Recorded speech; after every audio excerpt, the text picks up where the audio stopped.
దేవునికి స్తోత్రం. కూడి వచ్చిన వారందరికీ, వరంగల్ సంఘం బిడ్డలకు, అలాగనే దూరంగా ఉన్నటువంటి సిలువ ప్రేయర్ హౌస్ ఫెలోషిప్ ద్వారా కూడుకుంటున్నటువంటి హైదరాబాద్ సంఘ బిడ్డలకు వందనాలు. అలాగనే చూడబోతున్న వారికి అందరికీ వందనాలు. Praise the Lord. నెహెమ్యా 13వ అధ్యాయము, page number 412. The book of Nehemiah, page number 412, 13th chapter, 3rd verse, 3 verse. Okay, మనం చదువుదాము. We going to read the word of God. Then వాక్యం చదువుదాము. కాగా జనులు ధర్మశాస్త్రమును వినునప్పుడు ఆ మిశ్ర జన సమూహమును ఇశ్రాయేలు నుండి వెలివేసిరి. ఈ వాక్యము మన వినికిలో దేవుడు ఆశీర్వదించునుగాక. ఆమె చిన్న ప్రార్థన చేద్దాము. మోకరించే అవకాశం ఉంటే మోకరించండి. మీకు ఎలా సౌలభ్యం ఉంటే అలాగా దేవుని యందు మాత్రం భయభక్తులు కలిగి మన నిష్టను, మన యొక్క భక్తిని దేవుని నామంలో, మన భయభక్తులు దేవుని నామంలో కనపరుచుదాము. స్వనుజొచ్చి ప్రార్థన వేడుకుందాం. ప్రార్థనపూర్వకంగా మిగిలిగా ప్రేమిస్తున్న మా పరలోకమందున్న మా తండ్రి, నీకు వందనాలప్ప. ఈ దినముకే వందనాలు. రోజు మమ్మల్ని సజీవంలో ఉంచి అయా జీవమైన నామములో కూడుకునే అవకాశం, భాగ్యం మాకు ఇచ్చినందుకు వందనాలు అయ్యా. మా జీవితంలో ఒక్కొక్క నూతన ప్రభా దినము మమ్మల్ని మాకు అనుగ్రహిస్తున్నకే వందనాలు. కేవలం నీ కృప ఉందయ్యా. ప్రతి దినం ఒక నూతన దినం చూడడము అది నీ కృప ఉందయ్యా. కారణము నూతన కృప ద్వారా నూతన ఆత్మీయ జీవితంలో నూతన ప్రారంభముగా ప్రభు స్తోత్రము తండ్రి అయ్యా. నూతన కార్యాలు, శుభకార్యాలు మా జీవితంలో జరుగుటకు ప్రభా మాకు అవకాశం ఇచ్చామని నమ్ముచున్నా అయ్యా. అది గ్రహించడానికి సహాయం చేయము ప్రభా. రొటీన్గా ప్రభా ఇది ప్రభా యాంత్రికంగా జరిగినటువంటి జీవితం కాదయ్యా. నీ కృపను బట్టి ప్రతిదినము మేము చూడగలుగుతున్నాం ప్రభా. మాకంటే తెలివివంతులు, జ్ఞానవంతులు, ఇంకా ఉన్నతమైన వ్యక్తులు సైతము తండ్రి ఈ దినము ఒక్కొక్క దినము చూడకుండానే కాలగర్భంలో అదిగా ప్రభా తేలిపోతున్నారయ్యా. చనిపోతున్నారయ్యా ప్రభా. స్తోత్రం. మాకు ఇచ్చిన ఆయుష్ కానీ అవకాశం కానీ కేవలం నీ కృప అంతే తప్ప మా భక్తిని బట్టి, మా విధేయతను బట్టి ప్రభా స్తోత్రము తండ్రి అయ్యా. ప్రభా మేమేమాత్రము తండ్రి ప్రభా మా భక్తి మనం కాపాడదని మాకు ఎరక తండ్రి. నీ కృపను బట్టి మేము బతకగలుగుతాం, క్షేమంగా నడిపించబడతాం ప్రభా, భక్తి చేయగలుగుతామయ్యా.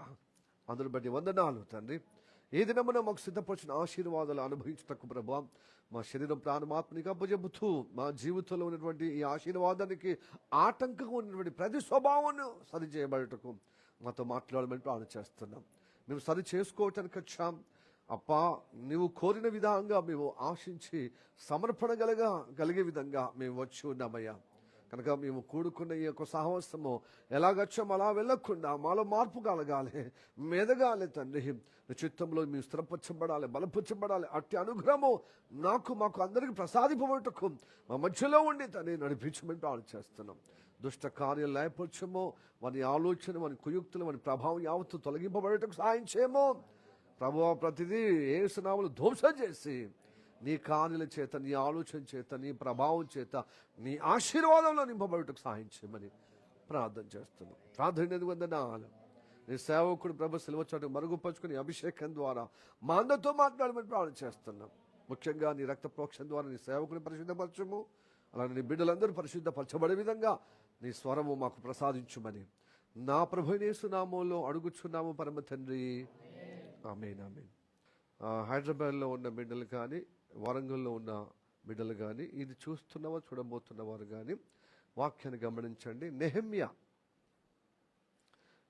గ్రంథం నుంచి 13వ అధ్యాయము 3వ వచనం. కాగా. ఈ కాగా అనే మాట ఎందుకంటే పైనున్న వాక్యానికి అది ఆ లింకుతో ఆ మాటలు చెబుతూ కాగా అంటే దాన్ని పురస్కరించుకొని ఈ 3వ వాక్యము మొదలైందన్నమాట. కాగా జనులు ధర్మశాస్త్రమును వినినప్పుడు మిశ్ర జన సమూహమును ఇజ్రాయిలులో నుండి వెలివేసిరి. ప్రైజ్ ది లార్డ్, హల్లెలూయా. మిశ్రమ జనము అంటే మనం గమనించాలి, వాళ్ళు యేసయ్యనే కాదు మిగతా దేవతలు మొక్కిన వారిని మిశ్రమ జనము అంటారు. మనము ఇక తెలంగాణలో అంటే సంకర జాతి కూడా అంటారు. అంటే రకరకాల మీనింగ్లు ఉండవచ్చు, కానీ ఒక్కరు తప్ప అనేకులు దేవుళ్ళుగా చేసుకునే ఆ తత్వం, ఆ జనాంగాన్ని ఏమంటారంటే మిశ్రమ జనము అంటారు. ప్రైజ్ ది లార్డ్, హల్లెలూయా. ఈ ఇజ్రాయెల్ ప్రజల్లో ఉందన్నమాట. ఈరోజు అదే ప్రభు మీతో మాట్లాడమన్నాడు. ప్రియ దేవుని బిడ్డలారా, ఈ మిశ్రమ జనంగా మనము ఉండకూడదు అనేది హెచ్చరికగా ఈరోజు మనతో మాట్లాడుతున్నాడు. ఎందుకంటే వీళ్ళు నిజ దేవుణ్ణి ఎరగకుండా ఉంటారు. మాటల్లో ఏమో ఎరిగినట్టుగా కనబడతారు, కానీ క్రియల్లో మాత్రం ఎరగనట్టుగా నిరూపించబడతారు. ఇది మిశ్రమ జాతికున్న లక్షణం. హల్లెలూయా, ప్రైజ్ ది లార్డ్. ఈ నెహెమ్యా కాలం యొక్క ప్రస్తావన మనం తెలుసుకున్నట్లయితే, నెహెమ్యా బబులోను రాజ్యములో యూదులు చెరపట్టబడ్డారు. ఇది విషయం మీకు తెలిసిన విషయమే కదా. యిర్మీయా ప్రవక్త ప్రవచించాడు, మీరు దేవుని మాట వినకపోతున్నారు కొన్ని సంవత్సరాల నుంచి, కొన్ని తరాల నుంచి. కాబట్టి ప్రవక్తలను వారి మాటను ఆలకిస్తలేరు, పైపెచ్చి వాళ్ళని హింసిస్తున్నారు, చంపేస్తున్నారు, గేలి చేస్తూ అవమానపరుస్తున్నారు. లాస్ట్కు దేవుడు శిక్ష అమలుపరిచాడు. ఏమని శిక్ష? బబులోను రాజ్య అధికారి వచ్చాడు, సామ్రాజ్యం వచ్చి వీళ్ళ మీద యుద్ధం చేసి దేవాలయం పడగొట్టాడు. కత్తి అంటే యెరూషలేములో ఉన్న దేవాలయం అగ్ని చేత కాల్చి దేవాలయంలో విలువైన సామాగ్రి తస్కరించాడు, అంటే ఎత్తుకపోయాడు. ఇక్కడ జనాంగాన్ని కూడా బానిసలుగా తీసుకుపోయారు. ఆ తీసుకుపోయిన ఆ తత్వాన్ని ఏమంటారంటే చెరపట్టబడడం. ఏం పట్టబడడం అండి? చెరకు తీసుకుపోయారు, అంటే బానిసలుగా తీసుకుపోబడ్డారన్నమాట. మన బ్రతుకులు అంతే. దేవుని మాట వినకపోతే మనం ఈ లోకానికి బానిసలు అవుతాం, పాపానికి బానిసలు అవుతాం. ఏమవుతాము? పాపానికి బానిసలు అవుతాం. పాపానికి బానిసలు అవుతే పాపానికి వచ్చే జీవితం మరణం. ఏమవుతుంది చెప్పండి? మరణానికి, మరణ పాత్రుడైన మరణ అధికారైన సాతానుకు దాసులం అయిపోతాం. వాడు సిద్ధపరిచిన వానికి, వాడి దూతలకు, మన వెంబడించిన వారికి నరకము కోపంలో పడే అవకాశం ఉంది, పడిపోయే విధంగా ఉంటాం. ప్రియ దేవుని బిడ్డలారా, మనం దేవుణ్ణి నమ్ముకుంటే దేవుడే తప్ప వేరొక విధానంలో మనం ఉండకూడదు. అవును, మనం దేవుణ్ణి నమ్ముకున్నాం, కానీ దేవుణ్ణి నమ్ముకున్నారు కానీ దేవుని మర్యాద చొప్పున, ధర్మం చొప్పున మీరు అనుసరిస్తలేరు అంటాడు.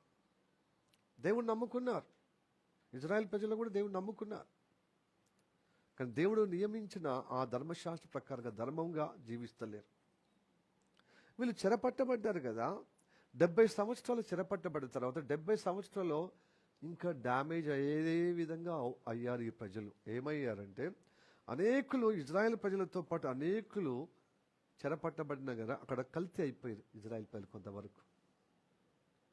అంటే వేరే వేరే రాజ్యాలతో ఇయ్యమందుకున్నారనమాట. వాళ్ళ భాష చేంజ్ అయిపోయింది, వాళ్ళ ఆచారం చేంజ్ అయిపోయింది, వాళ్ళ మర్యాద చేంజ్ అయిపోయింది.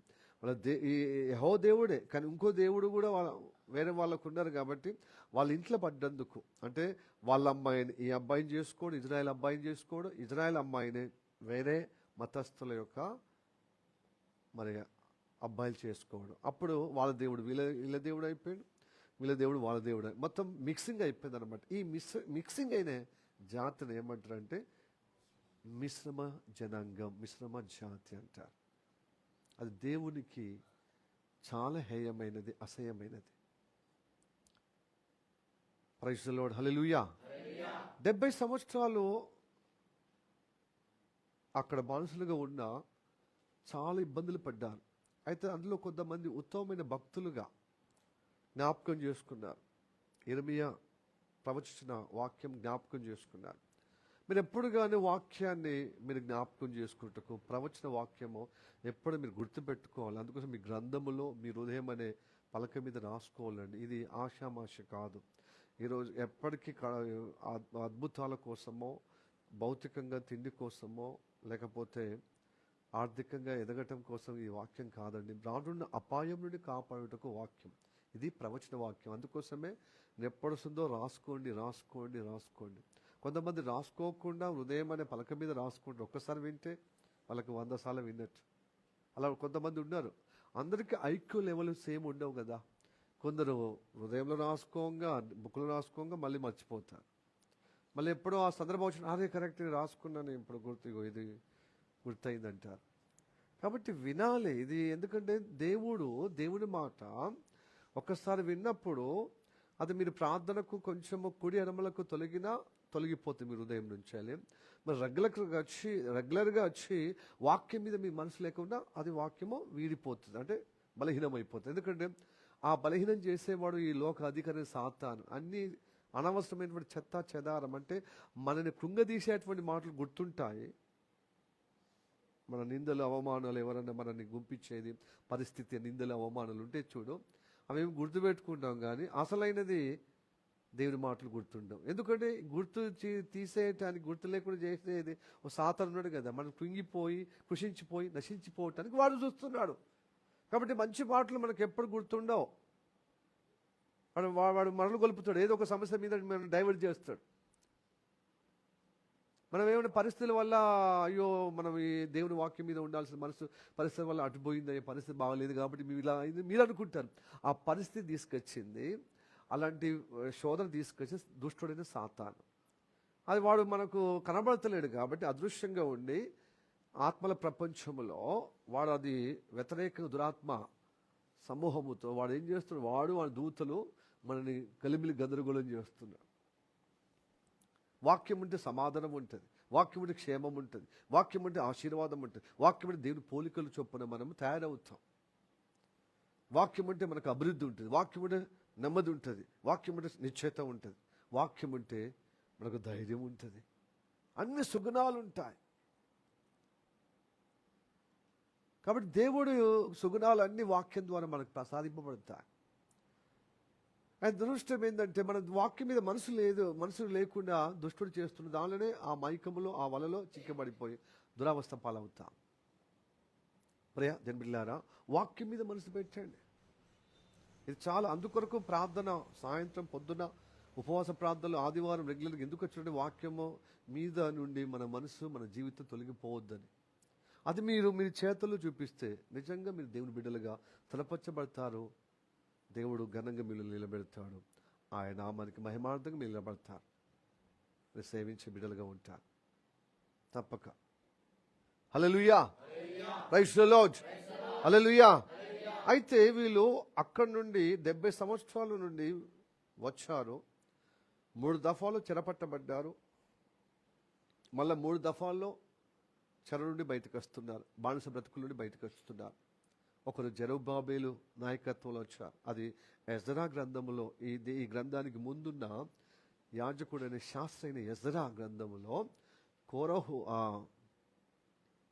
కోరేషు మొట్టమొదటిగా మాదీల పారసిక రాజ్యము అధినేత అయిన కోరేషు దేవుడు ప్రేరేపిస్తాడు అన్నమాట.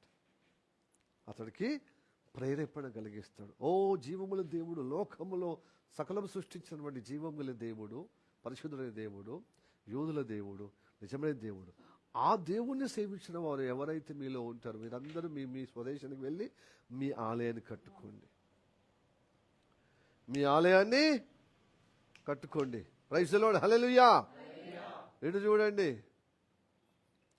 ఆలయాన్ని కట్టుకోమని పురమాయిస్తాడు ప్రజలందరినీ. మీకు ఇష్టమైన వాళ్ళు పోవచ్చు, దానికి డబ్బు ఆభరణాలు మీకు ఇస్తున్నాను అని చెప్పి ప్రేరేపించి ప్రోత్సహించి, మీరు ఉండేవాళ్ళు ఉంటే ఉండండి, పోయేవాళ్ళు మా దేశానికి, మా రాజ్యానికి మేము పోతాం అంటే వెళ్ళండి అని చెప్పాడు.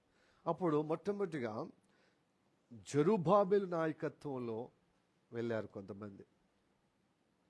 అందుకోసమే జకరియా గ్రంథంలో ఉంది కదా, ఆ సమయంలో హగ్గాయి ప్రవక్త ఉన్నాడు, జకరియా ప్రవక్త ఉన్నాడు, మలాకి ప్రవక్త ఉన్నాడు. కాబట్టి వాళ్ళ పేర్లు మలాకిలో కనబడతాయి, జకరియాలో కనబడతాయి, హగ్గాయిలో కనబడుతుంది, జకరియాలో కనబడుతుంది ఎక్కువగా. జెరుబ్బాబెలు ఏమని, శక్తి చేత కాదనెను, బలముతో నీది కాదనెను, నా ఆత్మ ద్వారా దీని చేతునని యెహోవా. ఓ గొప్ప పార్వతమా, జెరుబ్బాబెలు నడ్డగింపను, ఓ పార్వతమా, జెరుబ్బాబెలు నడ్డగింపను, ఎన్న మాత్రపు దానవు నీవని చదును భూమిగా మారెదవు. Praise the lord. చూడు, జెరుబ్బాబెలును ఆయన నాయకత్వంలో పోతే అంత ఆటంకాలు, పర్వతాలు లాంటి ఆటంకాలు వచ్చినాయి. ఆ ఆటంకం సృష్టించేది ఎవడు? సాతాను. పర్వతాల్లో అడ్డుపడుతున్నమాట. దేవుని కార్యాలు అడ్డుపడే విధంగా, దేవుని ఆలయము పునర్నిర్మాణం, మళ్ళీ రీకన్స్ట్రక్షన్ కాకుండా అడ్డుపడుతుంది. మొట్టమొదటి ఆలయం కట్టింది ఎవరి ద్వారా చెప్పండి? సొలొమోన్ రాజు అయిన సొలొమోన్ ద్వారా కట్టబడ్డది. అది కూల్చబడిన తర్వాత బబులోన్ రాజ్యం ద్వారా, నెబుకద్నెజర్ ద్వారా. అలాగని మళ్ళా రెండోసారి ఎజ్రా కాలములో, నెహెమ్యా కాలములో దేవాలయం నిర్మాణం అవుతుంది రెండోసారి. హల్లెలూయా చెప్పండి. హల్లెలూయా. Praise the Lord. మళ్ళీ యేసయ్య శరీరధారిగా అవతరించి ఆయన మనందరి పాప శాపం నిమిత్తం మనకు ప్రాణము దారపోశాడు. పాప విమోచన చేసిన తర్వాత ఆయన సమాధి గెలిచి లేచి ఎదుగో పరలోకానికి కొనిపోబడ్డ తర్వాత దాదాపుగా ఒక 30 సంవత్సరాలు అనుకుంటా, అంతే, క్రీస్తు శకము 70వ సంవత్సరంలో మళ్ళీ రోమా చక్రవర్తి అయిన టైటస్ దండయాత్ర చేశాడు. యూదులను చాలామంది చంపేశాడు, హతమార్చాడు. దేవాలయం మళ్ళీ ధ్వంసం చేయబడ్డది. అప్పుడు ధ్వంసం చేయబడ్డదంటే ఇప్పటిదాకా అది ఇంక కోలుకోలే. మూడో దేవాలయం వితిన్ షార్ట్లో ప్రారంభించబడుతుంది. ఆ దాని కొరకే జగడం ఇజ్రాయేల్ కూడా పాలిస్తున్నా.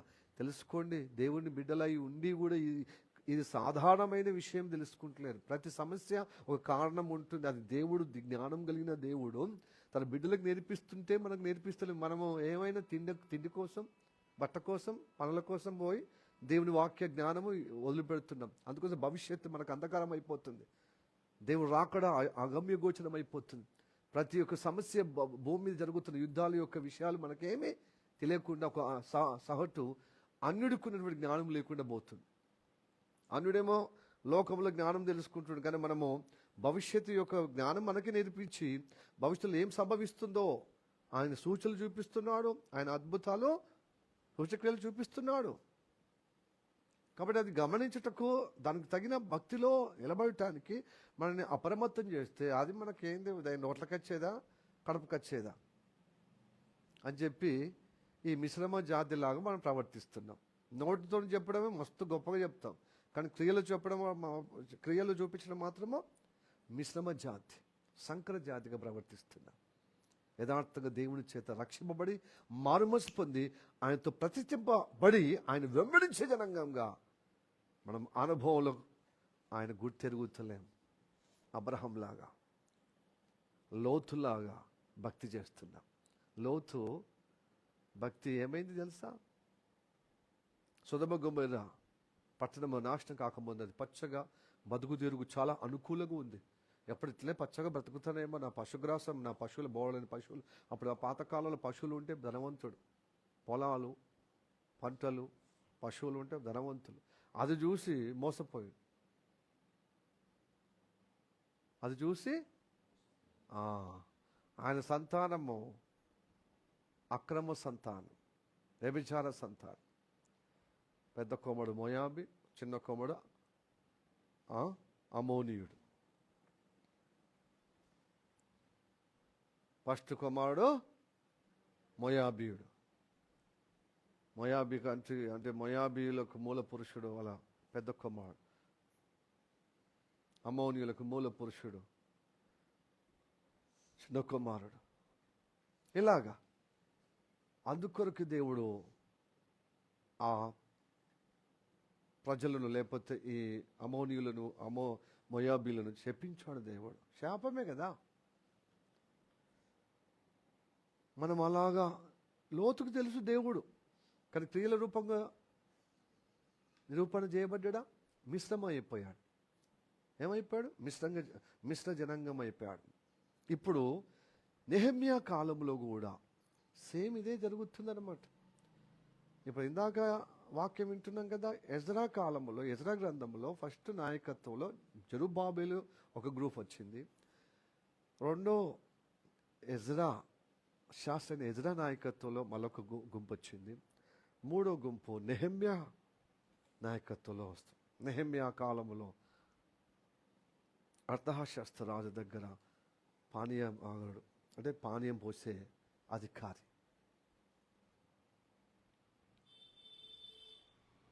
అయితే దేవాలయం కట్టబడ్డది జెరుబ్బాబెలు వెళ్ళినప్పుడు చాలా ఒక 20 సంవత్సరాల కంటే ఎక్కువ పడ్డది. బట్ అనేక ఆటంకాలు, చాలా ఆటంకాలు. అయినా దేవుడు సహాయం చేసిన వాళ్ళకు శాస్త్రైన ఈ ఎజ్రా పోయి వాక్యం వాళ్ళ హృదయంలో స్థిరపరిచాడు. వాక్యం చదివి అందరిలో కనువిప్పు కలుగజేశాడు. మనం చదివిపోయిన మనకి ఎలాంటి దుర్గతి, ఎంత దుస్థితి వచ్చింది చూడండి. మన దేవుని మాట వినకపోతే, మన పితరులు మనం చేసిన దోషంను బట్టి, ఆ దుస్థితిని బట్టి మనకి ఇలాంటి దురవస్థ ఇచ్చింది. ఒక అన్యుడు మనల్ని పరిపాలిస్తున్నాడు. జీవముల దేవుణ్ణి సేవించేవారి మనము అధికారంలో ఉండవలసిన మనము వాళ్ళకు మనసులో అయిపోయాం అని ఏడ్చుకుంటూ దేవుని హత్తుకున్నప్పుడు దేవుడు కటాక్షించి దీని వాక్యం చేత వాళ్ళందరూ సిద్ధపరుస్తున్నాడు, బలపరుస్తున్నాడు. అయితే ఇంకా దేవుని ప్రాకారము కట్టబడలే, దేవుని ఆలయము ప్రాకారము కట్టబడలే. ఆలయం కట్టబడ్డది జెరుబ్బాబెలు యొక్క నాయకత్వం ద్వారా, ఈ ఎజ్రా ద్వారా, నాయకత్వం ద్వారా. ఇప్పుడు నెహెమ్యా ఇక ప్రాకార గోడలు కట్టలేదు. యెరూషలేములో దేవాలయానికి ప్రాకార గోడలు, కాంపౌండ్ వాళ్ళు కట్టలే. ప్రహాడి గోడ అట్లనే పాడబడ్డట్టున్నది, కాల్ చేసినట్టుగా. అప్పటి 70 సంవత్సరాల క్రితం ఆ యొక్క బబులోను రాజ్యాధినేత అయిన నెబుకద్నెజర్ చేసిన ఆ దుస్థితి ఇంకా దురవస్థగా ఉంది, పాడుదిబ్బగా ఉంది అన్నప్పుడు ఏడుస్తాడనమాట. ఎంత పొజిషన్ ఉన్నా దేవుని మీద ప్రేమ ఉన్నవారు ఆ పొజిషన్ బట్టి సంతోషించాలండి. వాళ్ళకున్న దేవుడు వాళ్ళ పట్ల ఉన్న ప్రణాళిక కుడి ఎడమలకు ఉంటే ఏడుస్తారు. ఈయనకేం తక్కువ ఉంది నెహెమ్యా? ఈ రోజులలో సమస్యలు పెట్టినా సరిగా అవుతలేం. నాకు సమస్య లేదు. తన కుటుంబంలో తనకు మంచిగా రాజభవనంలో పానీయదారుడు, పానదాయకుడు అంటే పానం పోస్తాడు అనమాట. అంటే రాజు కావాల్సిన నీరు కావచ్చు, ద్రాక్ష రసం కావచ్చు, ఏదైనా మరి లిక్విడ్ పదార్థం పోసేవాడు అన్నమాట ఆ అధికారి. ఆయన తలుచుకుంటే చాలా సుఖభోగం కలిగి తన కుటుంబం తను లగ్జరీస్గా బ్రతికేటువంటి హోదా ఉంది ఆయనకు. రాజభవన్లో ఉంటున్నాడు, రాజ దర్బారులో పనిచేస్తూ రాజభవనము దగ్గర ఉంటున్నాడు కదా. కానీ తన ఆలయం కోసమో, తన దేవుడి కోసమో, తన ప్రజల కోసం, తన పితరుల కోసమో ఏడుస్తున్నాడు. అయ్యో మా పితరులు చేసిన దోషాన్ని బట్టి, ఆ దోషంగా అయ్యా మేము చెదిరిపోయాం, చెట్టుకోలి పుట్టకులు అయిపోతున్నామయ్యా మా జనాంగం, నీ నామము దూషణ పాలవుతుంది తండ్రి అని ఏడుస్తున్నాడు. ఏడ్చి ఒక రోజు నైట్ అంతా ఏడ్చాడు. పగలంతా ఉపవాసం, నైట్ అంతా హోల్డెడ్ చేస్తే కళ్ళన్నీ పిక్కపోయినాయి, ముఖమంతా గుంజుకపోయింది, అలసిపోయింది. ఆ రోజు డ్యూటీకి వేస్తూ పానీయం పోస్తున్నాడు రాజుకు. అప్పుడు రాజు తేరిపాలు చూస్తే, అరే ఇన్నటి మొన్నటి లాగా తాజాలాగా నీ ముఖం లేదే, నీకు ఒంట్లో బాగలేదా? బాగలేదయ్యా. ఏమైంది? జ్వరం వచ్చింది. అయ్యో మరి జ్వరం వచ్చినప్పుడు ఎందుకు వచ్చినావు చెప్పొచ్చు కదా. ప్రేమగల అతడు, ఎందుకంటే భక్తిపరుడు కదా, నమ్మకస్తుడు కనుక, యథార్థపరుడు కనుక ఎంతో ప్రేమ చూపిస్తున్నాడు రాజు. అంతే కదా. పై అధికారులకు, యథార్థపరులు పై అధికారులు ఉంటే వాళ్ళకి సిన్సియర్గా చేస్తే నిజంగా ఇంట్లో వ్యక్తిలాగా వాళ్ళను కన్సిడర్ చేస్తారు. కొంచెం నీకు ఇబ్బందులు చెప్పచ్చు కదా, ఎందుకు ఈ బాధలు రావడం అంటే ఇలా కాదయ్యా అని చెప్పి వాళ్ళ యొక్క దేశం యొక్క దురవస్థ చెబితే, అరే అట్లనా మీ దేవుడు అంటే నీకు అంత ఇష్టమా? నీ ప్రజలంటే అంతగా? అవునా? మీ ధర్మశాస్త్రం ఇంత గొప్పదా?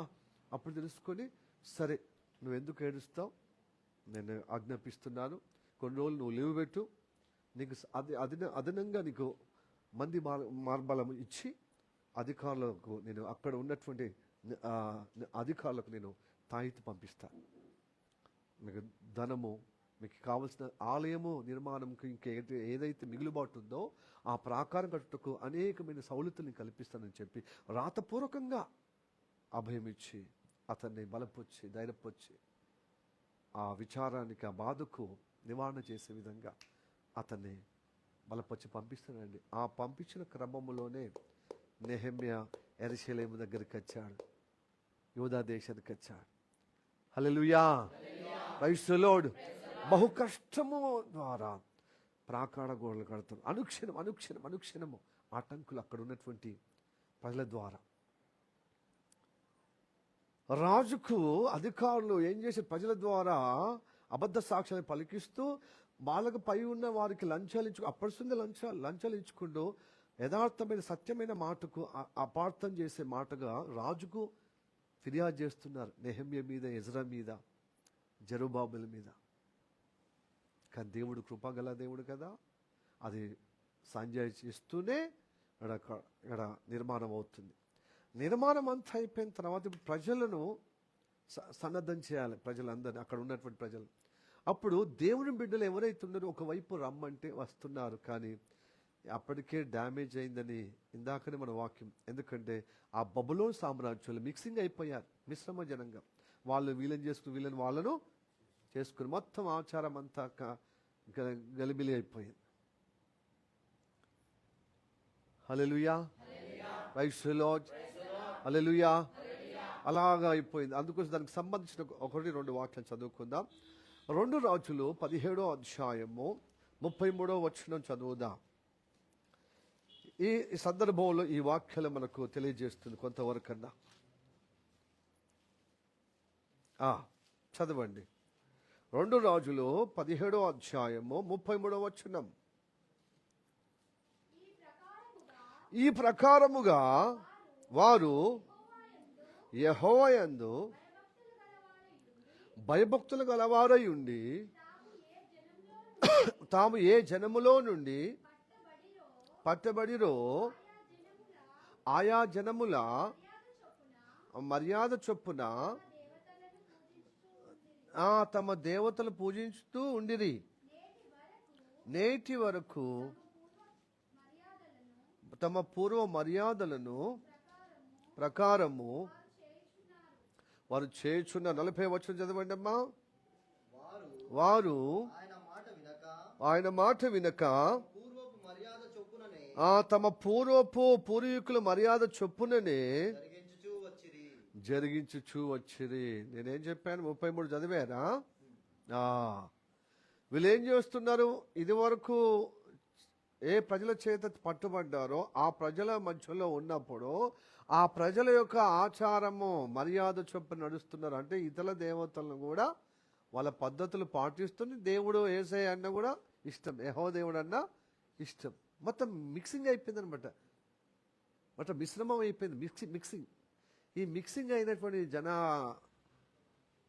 జనాంగాన్ని ఏమంటారంటే మిశ్రమ జనాంగం అంటారు. కల్తీ అయిపోయింది. ఈ కల్తీ జనాంగాన్ని ఏమంటారు? మన వర్షమైన తెలంగాణ భాషలో సంకర జాతి అంటారు కదా, అదే అంటారా? మిశ్రమ అయిపోయింది, మిక్సింగ్ అయిపోయింది. ఇప్పుడు నెహెమ్యా ఇలాగా అంటే ఇలాగ జనాంగం మిక్సింగ్ అయిపోయినప్పుడు నెహెమ్యా ఏం చేస్తున్నాడు? వాళ్ళను ధర్మశాస్త్రం చదివినప్పుడు వాళ్ళకు అర్థమైపోతుంది అనమాట. ఆ నాయకుడికి అర్థమైపోయింది, మిక్సింగ్ అయిపోయింది. ఆ మిశ్రమ జాతిని వెలివేస్తున్నాడు. ఇక మీరు రారా బాబు, ఎందుకంటే మీరు అలవాటు అయిపోయారు. ఇక్కడ పికల్లాగా అలవాటు అయిపోయారు.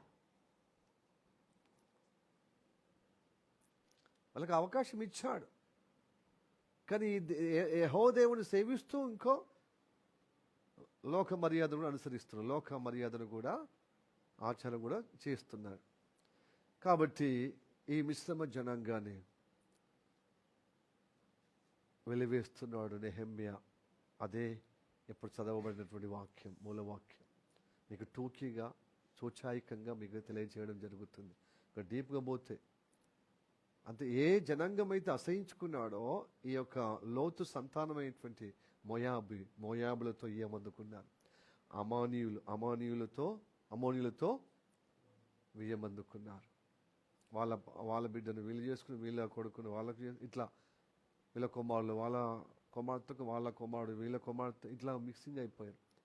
70 సంవత్సరాలు కదా, ఘోరంగా అయిపోయారు. అరే ఇలాంటి పరిస్థితి అయితేనే మనకు బానిసలుగా వచ్చాం, బబులోను రాజ్యానికి చెరపట్టబడ్డాం. మీరు ఇంకా ఎక్కువ అధ్వానం తయారైపోయారు కదా. కాబట్టి మళ్ళీ మీ ద్వారా ఈ దేశానికి అపవిత్రత కలగద్దు, ఈ దేవాలయానికి. కాబట్టి వాళ్ళు వేరు చేశారు. హలో, ఎప్పటికైనా వేరు చేస్తాడు. అందుకోసం వాక్యం వింటున్నాం. మనం ఇప్పటిదాకా జరిగినంత జరుగుతుంది, కానీ రేపటి దేవుడి కాలంలో మీరు రుజువు చేయబడతారనమాట. మీరు మిశ్రమ జాతికి ఉన్నవారా, దేవుడికి యథార్థంగా సేవించిన, దేవుడి చేత ఎన్నుకోబడిన బిడ్డలా అన్నది మీ క్రియలు రుజువు చేయబడుతుంది. హల్లెలూయా, ప్రైజ్ ది లార్డ్, హల్లెలూయా. ధర్మశాస్త్రము విన్నప్పుడే కాదండోయ్, ఉచ్చరించడమే కాదు, చదవడమే కాకుండా, ప్రార్థనకు రావడమే కాకుండా, బైబిల్ పట్టుకోవడమే కాకుండా, 2-3 పాటలు పాడడమే కాకుండా, దేవుని చేత అద్భుతాలు జరుగుతున్నాయి, నేను దేవుని బిడ్డ అని అనుకుంటే సరిపోదు. మీ క్రియలు మీకు రుజువు చేయబడతాయి, మీరు ఎట్టివారు. హల్లెలూయా, ప్రైజ్ ది లార్డ్.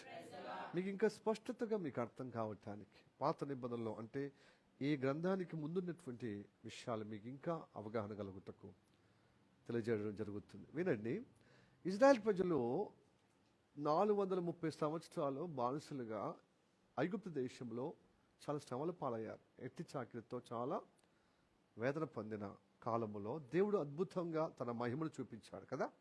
అబ్రహాం దేవుడు, ఇస్సాకు దేవుడు, యాకోబు దేవుడు తన ప్రజల దురవస్థ చూసి వాళ్ళ మొరను విని వాళ్ళకు సహాయం చేసేటకు దిగి వచ్చాడు, వాళ్ళని విడిపిస్తున్నాడు. ఆ 10 తెగుళ్ళు, అంటే ఎందుకంటే ఫరో సైన్యము, ప్రజలు కఠినమైపోయారు ఇజ్రాయెల్ పట్ల. కనుక దేవుడు తన ప్రజలను ఇబ్బంది పెట్టిన వారిని తను కఠినంగా అయింది ఒక్కొక్క తెగులు చేత శిక్షిస్తున్నాడు. ఆ ఫరో సైన్యానికి, ఆ దేశానికి ఆధారమైన దేవతలకు దేవుడు తీర్పు చెప్తున్నాడు. అట్లా 10 తెగుళ్ళు చేశాడు. అప్పుడు వాళ్ళకు ఇజ్రాయెల్ దేవుడు గొప్ప దేవుడు, జీవముల దేవుడు అని కొంతవరకు అవగాహన కలిగి వచ్చారు. అప్పుడు పోండి, మీరున్న కొద్దీ మీ దేవుడు మమ్మల్ని శిక్షిస్తున్నాడు, బాధిస్తున్నాడు, మీరు వెళ్ళండి అని చెప్పి ప్రతి తెగులుకు మాట మార్చడం, మళ్ళీ ఆయన పోనివ్వను అని మొదటికి రావడం. అప్పుడు దేవుడు మళ్ళీ ఒక తెగులు ఇట్లాగా చేశాడు. ఇది వినాలి. ఈ ప్రథమ సూత్రాలే వింటలేరు, మొగాలు పెట్టుకుని కూర్చుంటాం మన ముందట. ఇజ్రాయెల్ ప్రజలు ఎవరు, ఐగుప్తు దేశం నుంచి ఎందుకున్నారు, బయట నుంచి ఆ ఐగుప్తు దేశం నుంచి ఎలాగ దేవుడు విడిపించిండు అనేది తెలియదు. సండే స్కూల్లో నేర్చుకోవాల్సిన విషయాలు ఇంకా తెలియదు, పెద్దగా అయినా. నా తల్లులకు లేదు, నా తండ్రులకు ఆ జ్ఞానం లేకపోతే పిల్లలకి ఏం నేర్పిస్తారు? ఏ సాక్షిగా నిలబడతా? మనం తినటానికి, పండుకోవటానికి మనం దేవుడు సృష్టించలేదు. దేవుని బిడ్డలుగా, ఆయన సాక్షులుగా ఉండటకు. నీ లోకంలో నువ్వు ఏ విషయంలో కొదవ ఉండకూడదు కనుక నీకు గొప్పగా నిన్ను ఆశీర్వదిస్తారు. మీ రెక్కల కష్టం అభివృద్ధి పరుస్తా అన్నాడు. కానీ మనం పని కోసమే సృష్టింపబడ్డామని పనే ఎంత నింపినా సముద్రం అయినా నింపచ్చు, కానీ పొట్ట నింపుతామండి. ఇప్పుడు సహోదరి మంజుల సిస్టర్ మంచిగా టిఫిన్ ఇచ్చింది, మళ్ళీ మధ్యాహ్నం వరకు మళ్ళీ సిద్ధపడతాను. అరకోటి వేసినా మళ్ళీ పూటకు మళ్ళీ ఇంకోటి తీసుకురమ్మంటుంది కదా, రుచికరమైన ఆహారం. దీనికి దాని పనే తినడము, అరిగించుకోవడం, దాని పని. కానీ మన హృదయము దేవుడు ఎందుకు ఇచ్చింది తెలుసా? మన ఆత్మకు దీని వాక్యం ద్వారా ఆత్మీయ జీవితం జీవించబడాలి, మన హృదయం వికసింపబడాలి. హల్లెలూయా, ప్రైజ్ ది లార్డ్. మనకు జీవాహారం భుజించాలి. అప్పుడు దేవుని జ్ఞానం చేత దేవుని యొక్క ఉద్దేశాలు మనం గ్రహించి, ఓహో దీనికోసమో మనం సృష్టింపబడ్డామని ఆయన ప్రణాళిక తెలుసుకోగలుగుతాం. లోకరీతిగా మనము ఆలోచన ఉండక వాళ్ళేమో తినటానికి బ్రతుకుతున్నారు, మనమేమో బ్రతకటానికి తింటున్నాం. ఎందుకు బ్రతకాలి? దేవుని సాక్షిగా, నేను బిడ్డగా. ఆయన ఉద్దేశము దేనికోసం నేను ఏర్పరచుకున్నది, ఆ ఉద్దేశం నెరవేర్చడానికి. సో సేమే, రెండు పనులు సేమే, కానీ ఉద్దేశాలు చేంజ్ అవుతున్నాయి. చూడు, వాళ్ళేమో తినటానికి బ్రతుకుతున్నారు. ఇక లోకంలో మనం వస్తామా? ఇక ఉన్నప్పుడే తినడం ఎంజాయ్ చేయడమే. కానీ మనము బ్రతకటానికి తింటున్నాం. ఎందుకు? దేవుని సాక్షులుగా, దేవుని బిడ్డలుగా నిరూపణ కావటానికి, ఎందుకంటే పరలోక రాజ్యం చేరటానికి. హల్లెలూయా, ప్రైజ్ ది లార్డ్. ఈ ఐగుప్తు దేశం నుంచి విడుదల పొందుకున్నప్పుడు ఇజ్రాయెల్ ప్రజలు ఇప్పుడు పస్కా బలి అనంతరము వీళ్ళు ఇప్పుడు వెళ్తున్నారు. వాళ్ళు వెళ్తున్నప్పుడు గొప్ప సమూహంగా వెళ్ళిపోతున్నప్పుడు వాళ్ళ కాల్బలమే, అంటే యవనస్తులు 20 సంవత్సరాలు ఉన్నటువంటి పై ప్రాయం ఉన్న వాళ్ళు లెక్కిస్తే 6 లక్షల మంది కాల్బలములు బయలుదేరారు. వాళ్ళతో పాటు ఈ అద్భుతాలు చూశారు కూడా. 10 తెగులు అద్భుతాలు చూడలేదా? అరే మీ దేవుడు గొప్ప సత్యం గల దేవుడే,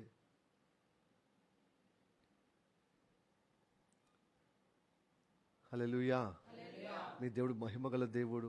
ఈ అద్భుతాలు చూసి, ఈ ఆశ్చర్యకార్యం చూసి, ఈ సూచనలు చూసి కొంతమంది వీళ్ళతో పాటు కూడా అన్యులు కూడా బయలుదేరండి. వీళ్ళు కూడా ఆ దేవుని గొప్పతనం మనం అనుభవించలేదు, చూశారంతే. చూసి భౌతికంగా అద్భుతాలు జరుగుతున్నాయి కదా, ఈ దేవుడు గొప్ప దేవుడు, సత్యం గల దేవుడు. సో వీళ్ళతో పోతే మాకు క్షేమం జరుగుతుంది, మాకు తిండి దొరుకుతుంది, మాకు సొలుపు దొరుకుతుంది, ఈ బానిస బ్రతుకు నుంచి మాకు విమోచన దొరుకుతుంది, మాకు విడుదల దొరుకుతుంది అని చెప్పి పై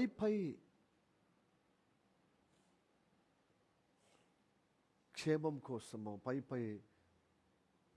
ఆదరణ కోసమో వాళ్ళు ఈ ఇజ్రాయెల్ ప్రజలతో కూడా జతగట్టారు. చదువుదాం ఆ వాక్యాన్ని. నిర్గమకాండము 12వ అధ్యాయము 38వ వచనం, 37, 38 చదవండి.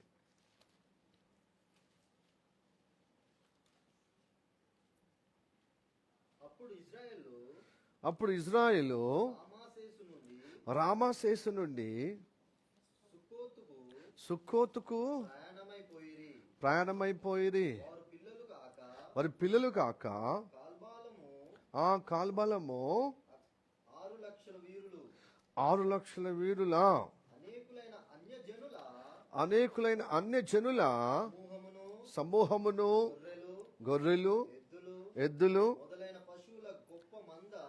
మొదలైన పశువుల గొప్ప మందయును 38లో ఏముంది చూడండి. అనేకులైన అన్య జనుల సమూహము. చూడ, అనేకుల అన్యజనుల సమూహము. మీరు వినండి, దీనిలో ఒక విషయం ఉంది.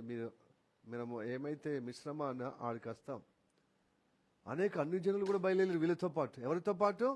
మన ఇన్ని రోజులు ఇజ్రాయెల్ ప్రజలే బయలుదేరు అనుకున్నాం. వీళ్ళతో పాటు ఎవరు బయలుదేరారు? అనేక వీరే అన్నమాట. అన్ని జనులు అంటే దేవుని ఎరగని వారు,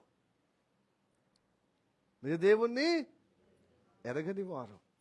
కానీ మరి ఎరగని వాళ్ళు మరి ఎరిగినట్టుగా ఎలా వస్తున్నారంటే, అద్భుతాలు చూశారు కదా, 10 తెగుళ్ళు, 10 అద్భుతాలు చూపించాడు కదా. దేవుని మహిమ అర్థమై ఇజ్రాయెల్ పక్షమున గొప్ప దేవుడు ఉన్నాడు వీళ్ళకని. ఆ 10 తెగులు చూసి వీళ్ళు అబ్బరపడ్డారు. అబ్బా, మీ దేవుడు మహిమగల దేవుడు. ఐగుప్తు దేవతలు ఖతర్నాక్ దేవతలు. ఎందుకంటే ఆ దేవతలు నమ్ముకుంటే ఇంత గొప్ప నాగరికతగా అప్పుడు అమెరికా లాంటిలా ఉందన్నమాట. ఐగుప్తు దేశం నాగరికతలో టాప్ పొజిషన్లో ఉంది. ఇప్పుడు అమెరికా, మన కళ, మీ విజన్ ఏంటంటే అమెరికా. అబ్బా, తంతే బుట్టలు పడ్డ, అసలు నువ్వు స్వర్గ బతకంటే నీ జీవితం అంటే నీది అంటారు. అమెరికా పోయే మా కళ, ఎంత చదివిన వారైనా, ఎంత హోదా అంతస్తు అయినా అమెరికా అంటే సంతోషిస్తారు. అంటే రిచ్ కంట్రీగా ఉంది కదా అన్ని రంగాల్లో. సో అన్ని రంగాల్లో ఎదిగినటువంటి దేశము అప్పట్లో ఏంటిదంటే ఈజిప్షియన్. అది ఇప్పటికీ దాని చరిత్ర ఎంత గొప్ప గంభీరంగా ఉంటుందండి. వాటి డాక్యుమెంటరీ వాటి యొక్క నవలలు, వాటి యొక్క సినిమాలు, వాటి యొక్క ఇతిహాసాలు చాలా గొప్పగా ఉంటుంది. నాగరికత అతి ప్రాచీనమైన నాగరికతలో ఈజిప్షియన్ కూడా అతి ప్రాచీనమైన నాగరికత, హిస్టారికల్. సో ఎందుకంటే అప్పుడు గొప్ప హై లెవెల్గా ఉందన్నమాట. మరి వాళ్ళ దేవతలు నమ్ముకుంటే మనం కూడా హై లెవెల్గా బతుకుతామనే వాళ్ళు అంతకంటే గొప్ప ఖతర్నాక్ ఇజ్రాయేల్ దేవుడు. ఆ దేవతలను పండుగ పెట్టినాడు, ఆ దేవతలకు తీర్పు చెప్పాడు. మహిమగల దేవుడు, అద్భుతాల దేవుడు, నిజమైన సృష్టికర్త ఆయనని నిరూపణ చేయబడింది అనమాట. ఇజ్రాయేల్ దేవుడు గొప్ప దేవుడు అని. కాబట్టి ఆ దేవుని మేము సేవించటకు మీతో పాటు మేము కూడా వస్తామని అనేక అన్యజనులు కూడా సమూహంగా బయలుదేరుతున్నప్పుడు వీళ్ళు దేవుని చూడలేదు, దేవుని అనుభవించలేదు, దేవుని కేవలం అద్భుతాలు చూశారు అంతే. హల్లెలూయా, ప్రైజ్ ది లార్డ్, హల్లెలూయా. ఇప్పుడు ఇజ్రాయెల్ ప్రజలతో వస్తున్నప్పుడు స్టార్టింగ్ నుంచి పొలిమేర వరకు నుంచి, అంటే పొలిమేర వరకు మంచిగా నచ్చింది. పొలిమేర నుంచి సనగడం మొదలుపెట్టి, స్టార్టింగ్ నుంచి సనగడం మొదలుపెట్టింది ఎవరు తెలుసా? ఇజ్రాయెల్ ప్రజలు కాదు, ఫస్ట్ ఈ అన్యజనులే. ఇప్పుడు ఇజ్రాయెల్ ప్రజలకు కూడా ఒక రీజన్ వచ్చింది. ఏం తెలుసా? ఫరో సైన్యం వెంబడిస్తున్నారు, మళ్ళీ వీళ్ళను బానిసలుగా మలుపుకుందామని. మళ్ళీ ఇజ్రాయెల్ ప్రజలను వీళ్ళతో వచ్చిన జన సమూహం అంతా ఎక్కడికి మళ్ళీ ఐగుప్తు దేశంలోకి మలుపుకుపోవటానికి, తిరిగి మళ్ళీ వాళ్ళను దేశంలో కలపటానికి వస్తున్నప్పుడు సమస్య మొదలైందనమాట. అయ్యా బాబాయ్, ఆ బానిస బ్రతుకులే మంచిగుండా పోనా, ఇప్పుడు వాళ్ళు యుద్ధానికి వస్తున్నారు, మన చేతులు ఏం లేవు, నీ మాట నమ్మి వచ్చినాం. ఇప్పుడు చూడు, ఆ బానిస బ్రతుకులు అన్న మంచిగుండి పూటకు మంచిగా కలో గంజిలో మంచిగా తినేవాళ్ళం కదా, నెమ్మది కలిగి. ఆ శ్రమ పడుతున్నప్పటికీ కనీసం మన ఆహారం అన్న తినేవాళ్ళం కదా. ఈ చూడు, ప్రాణం తీసే విధంగా వాళ్ళు యుద్ధానికి వస్తున్నారు. ఇప్పుడు ఏం చేస్తావు? మోషే, అహరోన్ అని వాళ్ళ మీద పొద్దుపోతున్నారు అనమాట. ఎవరు స్టార్ట్ చేసి సనగడము? అన్యులు సమూహం స్టార్ట్ చేసి ఇజ్రాయెల్ మీద అది ఎక్కింది. అక్కడ స్టార్ట్ అయింది. మోషే ఏమన్నా ఉందా నీకు? సమాధులు లేవని ఊరు బయటకు తీసుకొస్తావు, నువ్వు పొలిమేరకు అంటే ఊళ్ళో లేవా సమాధులు? ఐగుప్తు దేశంలో లేవా సమాధులు? మనం చంపటానికి కదా. ఇప్పుడు చూడు ఏమింది. ఇప్పుడు నువ్వు తీసుకొచ్చి ఏడు తీసుకపోతున్నావు? ముందేమో ఎర్ర సముద్రం, వెనకేమో ఫరో సమూహం, ముందో నొయ్యి వెనుకో గొయ్యి. భలే ఉన్నావయ్యా, నీ మాట ఏంటి, భలే బాగుపడుతుంది అని సనగడం మొదలుపెట్టారనమాట. ఇప్పుడు కూడా అదే కదా మన జీవితంలో. ఇన్ని అద్భుతాలు చూసి మనం ఏమైనా అంటే అమాయకురాలా? మీరు అమాయకులా? అద్భుతాలు చూశారు కదా. గొప్ప మహిమగల దేవుడు నిజం కదా. మోషే ద్వారా, అహరోను ద్వారా ఇంత అద్భుతాలు దేవుడు చేస్తున్నాడు. వీళ్ళ పక్షాన దేవుడు ఉన్నాడని కదా నువ్వు స్థిరపరచబడి, దృఢపరచబడి నువ్వు వాళ్ళని వెంబడిస్తున్నావు. ఊరికి గుడ్డిగా అంటే రమ్మంటేనే వస్తున్నావా? మనం చూసాం, దీని మహిమను చూసాం కాబట్టి వచ్చాం. ఇప్పుడు మేలైతేనేమో మన విశ్వాసం, కీడైతేనేమో అదంతా పాస్టర్ మీద, నాయకుడి మీద, ఎవరు మన కంటికి కనబడుతున్న వాళ్ళ మీద పొద్దుపోవడం కదా. అభిషేక్ మనమే షేక్ చేసుకోవడం, ఆ షేక్ అంతా నువ్వు చేయబట్టి షేక్ అవుతానని చెప్పచ్చు. హలో బాబు గారు, ధ్యానించద్దు, వాక్యం వినండి. హల్లెలూయా, హల్లెలూయా. మీరు కళ్ళు మూసుకొని ధ్యానిస్తారని నాకు తెలుసు, కానీ మీరు నా వైపు చూడాలి, దయచేసి నా వైపు చూడాలి. వినండి, కొంచెం వినండి. అయితే ఎర్ర సముద్రం, అప్పుడు దేవుడు మళ్ళీ మహిమ చూపించాడు. మళ్ళీ సనగడం ఆగిపోయింది. దేవుడు అద్భుతం చూసేంత వరకు కొంచెం ఇబ్బంది కాగానే దేవుడు కనపరచాలి కదా. ప్రభా, ఆపదలు నువ్వు విడిపించినావు, అంత గొప్ప ఇనుప కోపం నుంచేలే, ఇనుప దండం నుంచేలే బయటకు తీసుకొచ్చావే. ఇనుము కొలిమి నుండి, అగ్ని కొలిమి నుండి ఉన్న శ్రమ నుండి నన్ను మమ్మల్ని కాపాడినావు, ఇప్పుడు కూడా కాపాడుతావు. విశ్వాసం వద్దలేదు, అక్కడ దేవుని అనుభవించలేదు కదా. అన్యజనులు అద్భుతాలు చూసి వచ్చారు కదా. కాబట్టి వీళ్ళు సనగడము, వీళ్ళని బట్టి మళ్ళీ ఇజ్రాయెల్ ప్రజలు కొందరు మీద భక్తి ఉన్నారు కదా, భక్తిహీనత, వాళ్ళు ఏకీభవించడం. ఇలాగా మళ్ళీ దేవుడు మోషే, అహరోను ద్వారా అద్భుతం చేసినప్పుడు మళ్ళీ గమ్మునుండడం, మళ్ళీ పోవడం. అప్పుడు ఫరో సైన్యము ఆ ఎర్ర సముద్రంలో మునిగిపోయారు, చనిపోయారు, జల సమాధి చేయబడ్డారు. ఇప్పుడు అరణ్యంలో రోదన చూడు, ఇక మంచిగా ఈజిప్షియన్ తీసుకొచ్చి సర్ది మూట అంతా అయిపోయింది. ఇప్పుడు 4 రోజులు మంచిగా నడిచారు. ఇప్పుడు వారం అయిన తర్వాత ఇప్పుడు ఆకలి వస్తుంది. ఇప్పుడు ఇక మళ్ళీ సరగడం మొదలైంది. ఈ అరణ్యాన్ని తీసుకొచ్చి 6 రోజుల నుంచి రాత్రి లేదు పగలు లేదు నడిపిస్తూనే ఉన్నాం. ఏడుదయ ఆహారం. అక్కడ బానిస బ్రతుకులు బతికినా ఉచితంగా మాంసం తినేవాళ్ళం. ఏం తినేవాళ్ళం? కీర దోసకాయ తినేవాళ్ళం, దోసకాయ తినేవాళ్ళం, కాకరకాయ తినేవాళ్ళం. అంటే రకరకాలు. మాకు తెల్లగడ్డ గుర్తుకొస్తుంది. అంటే తెల్లగడ్డ అంటే ఏంటిది? ఉల్లిగడ్డ. హల్లెలూయా. నేను హైదరాబాద్ కాడ అనేక విషయాలు తెలుసుకున్నా. అంటే అది తెల్లగడ్డని బైబిల్లో కూడా ఉంది. నేను ప్రారంభంలో తెల్లగడ్డ అంటే రాడిష్ అనుకున్నా. రెడ్ అది వైట్ రాడిష్ ఉంటాయి కదా, తెల్ల పుల్లగడ్డ అనుకున్నాను. కనుక ఉల్లిగడ్డని తెల్లగడ్డ, ఉల్లిపాయలు అవి గుర్తుకొస్తున్నాయి. మాకు తిన్నాం కదా మసాలా వేసుకొని మంచి మటన్ చికెన్, అవి గుర్తుకొస్తున్నాయి అని చెప్పి ఎవరింటి ముందర వాళ్ళు ఏడుస్తూ ఉన్నారండి. ఎవరి గుడారం దగ్గర వాళ్ళు వాళ్ళ ఇంట్లో ఎవరు పోగొట్టుకున్నట్టుగా ఏడుస్తున్నారు. ఎందుకమ్మ ఏడుస్తున్నావు అంటే, నీవు ఇదివరకు ఏడ్చినప్పుడు, ఈ బాధ కలిగినప్పుడు ఆకాశం మన్నాను కురిపించావు, మంచిగా తిందాం. ఫస్ట్లో అది మాకు ఎంజాయ్ అనిపించింది. తర్వాత అది ఊకే తిని అయిపోయింది. మా నాలుకే సప్పబడి, అది కొత్తిమీర గింజల వల్ల తెల్లగా ఉంటుంది. అది నూనెలాగా తీయగా పచ్చి నూనె వాసన, అట్లాంటి టేస్టు ప్లస్ తేనె లాంటి రుచి. దాన్ని తినేసి మర్రేసి, అంటే మేము అప్పం చేసినా అదే రొట్టె. అప్పం అంటే రొట్టె ప్లస్ నూనెలో వేయించుకున్న, అంటే కొంచెము రోస్ట్ చేసుకున్న అదే, దానికి ప్రత్యేకం తిన్న అదే. ఊకే అదే ఎట్లా చేసినా ఆ రకరకాలుగా మేము చేసుకున్న ఫ్లేవర్గా అదే టేస్ట్ కదా. అది తిని నాలుకేమైపోయింది? సప్పబడి. మాకు నాన్ వెజిటేరియన్ కావాలని కోరికుంది అంటున్నారు. అంతే కదా. వారం రోజులు తిని కూరగాయలు. బాబు బ్రదర్ తిని వీళ్ళేమో చేపలు తిన్నారు, మటన్ తిన్నారు. బుద్ధి లేని మోటార్స్. అంటే బుద్ధి లేని మోటార్స్ అంటే చేపలు తినే లేని వాళ్ళే బుద్ధి లేని కాదు అంటున్నాను. తినే వాళ్ళకు ఆటంకం ఉన్నవారు పాపం యజమానికి తండ్రికి ఆటంకం లేరు. ఒక్క పాప ఒక్క పిల్ల ఒక్క బాబు ఒక్కరు అనుకూలం ఉండదు చెప్పండి. యజమానికేం తినాలని ఉన్నది. వీళ్ళేమో తినక ఆయనకు నోటికాడ కత్తి పెట్టినట్టున్నది. అదే ఎక్కడ ఏడా గొంతుకెక్కడ. వీళ్ళు చేపలు తిన్నారు, మటన్ తిన్నారు, ఒక చికెన్ తింటారు. మరి అది ఎందుకు తింటారు?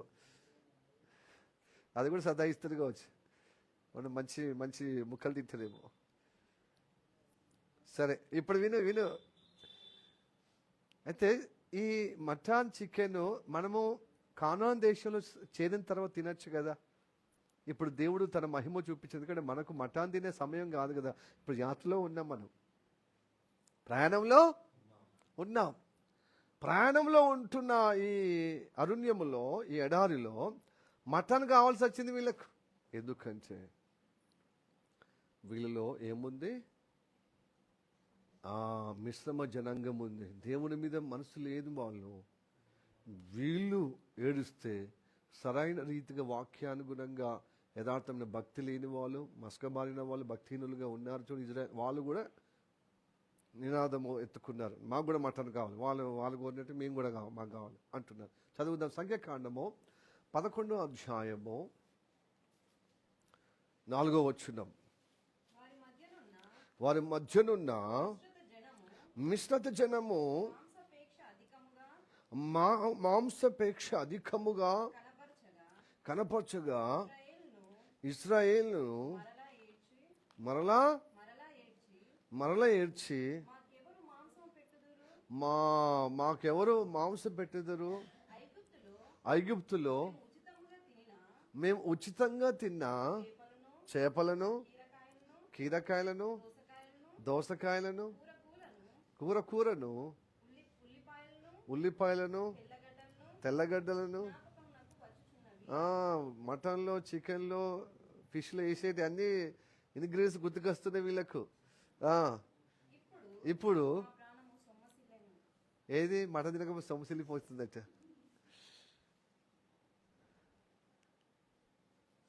హల్లెలూయా.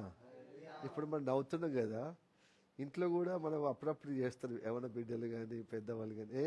ఊరికి కూరగాయలు అయిపోయి తిని అసలు పని చేద్దామన్నా కూడా హుషారు ఉంటలేదు, అంత బలహీనతగా అయిపోయినట్టుగా ఉండేది. మనం చేసేదంతా కుటుంబం కోసమే కదా, కడుపు కోసం కదా. మనం ఈరోజు బిర్యానీ తీసుకొచ్చుకుందాం, లేకపోతే ఈరోజు మటన్ తీసుకొచ్చుకుందాం. ఈరోజు మనం వస్తారా రాదా? సాధారణంగా వస్తుంది, అది పర్వాలేదు. కానీ వీళ్ళు ఎక్కడ ఉన్నారు? యాత్రలో ఉన్నారు కదండి. ఈ యాత్రలో దేవుని యొక్క అనుగ్రహం పొందుకునే విధంగా ఉండాలి. దేవుని అడగాలి ఒకవేళ. కానీ ఏడవడం ఎందుకో, మనిషి చచ్చిపోయినట్టుగా, మనిషి బాధల్లో ఉన్నట్టుగా ఏడుస్తున్నారన్నమాట.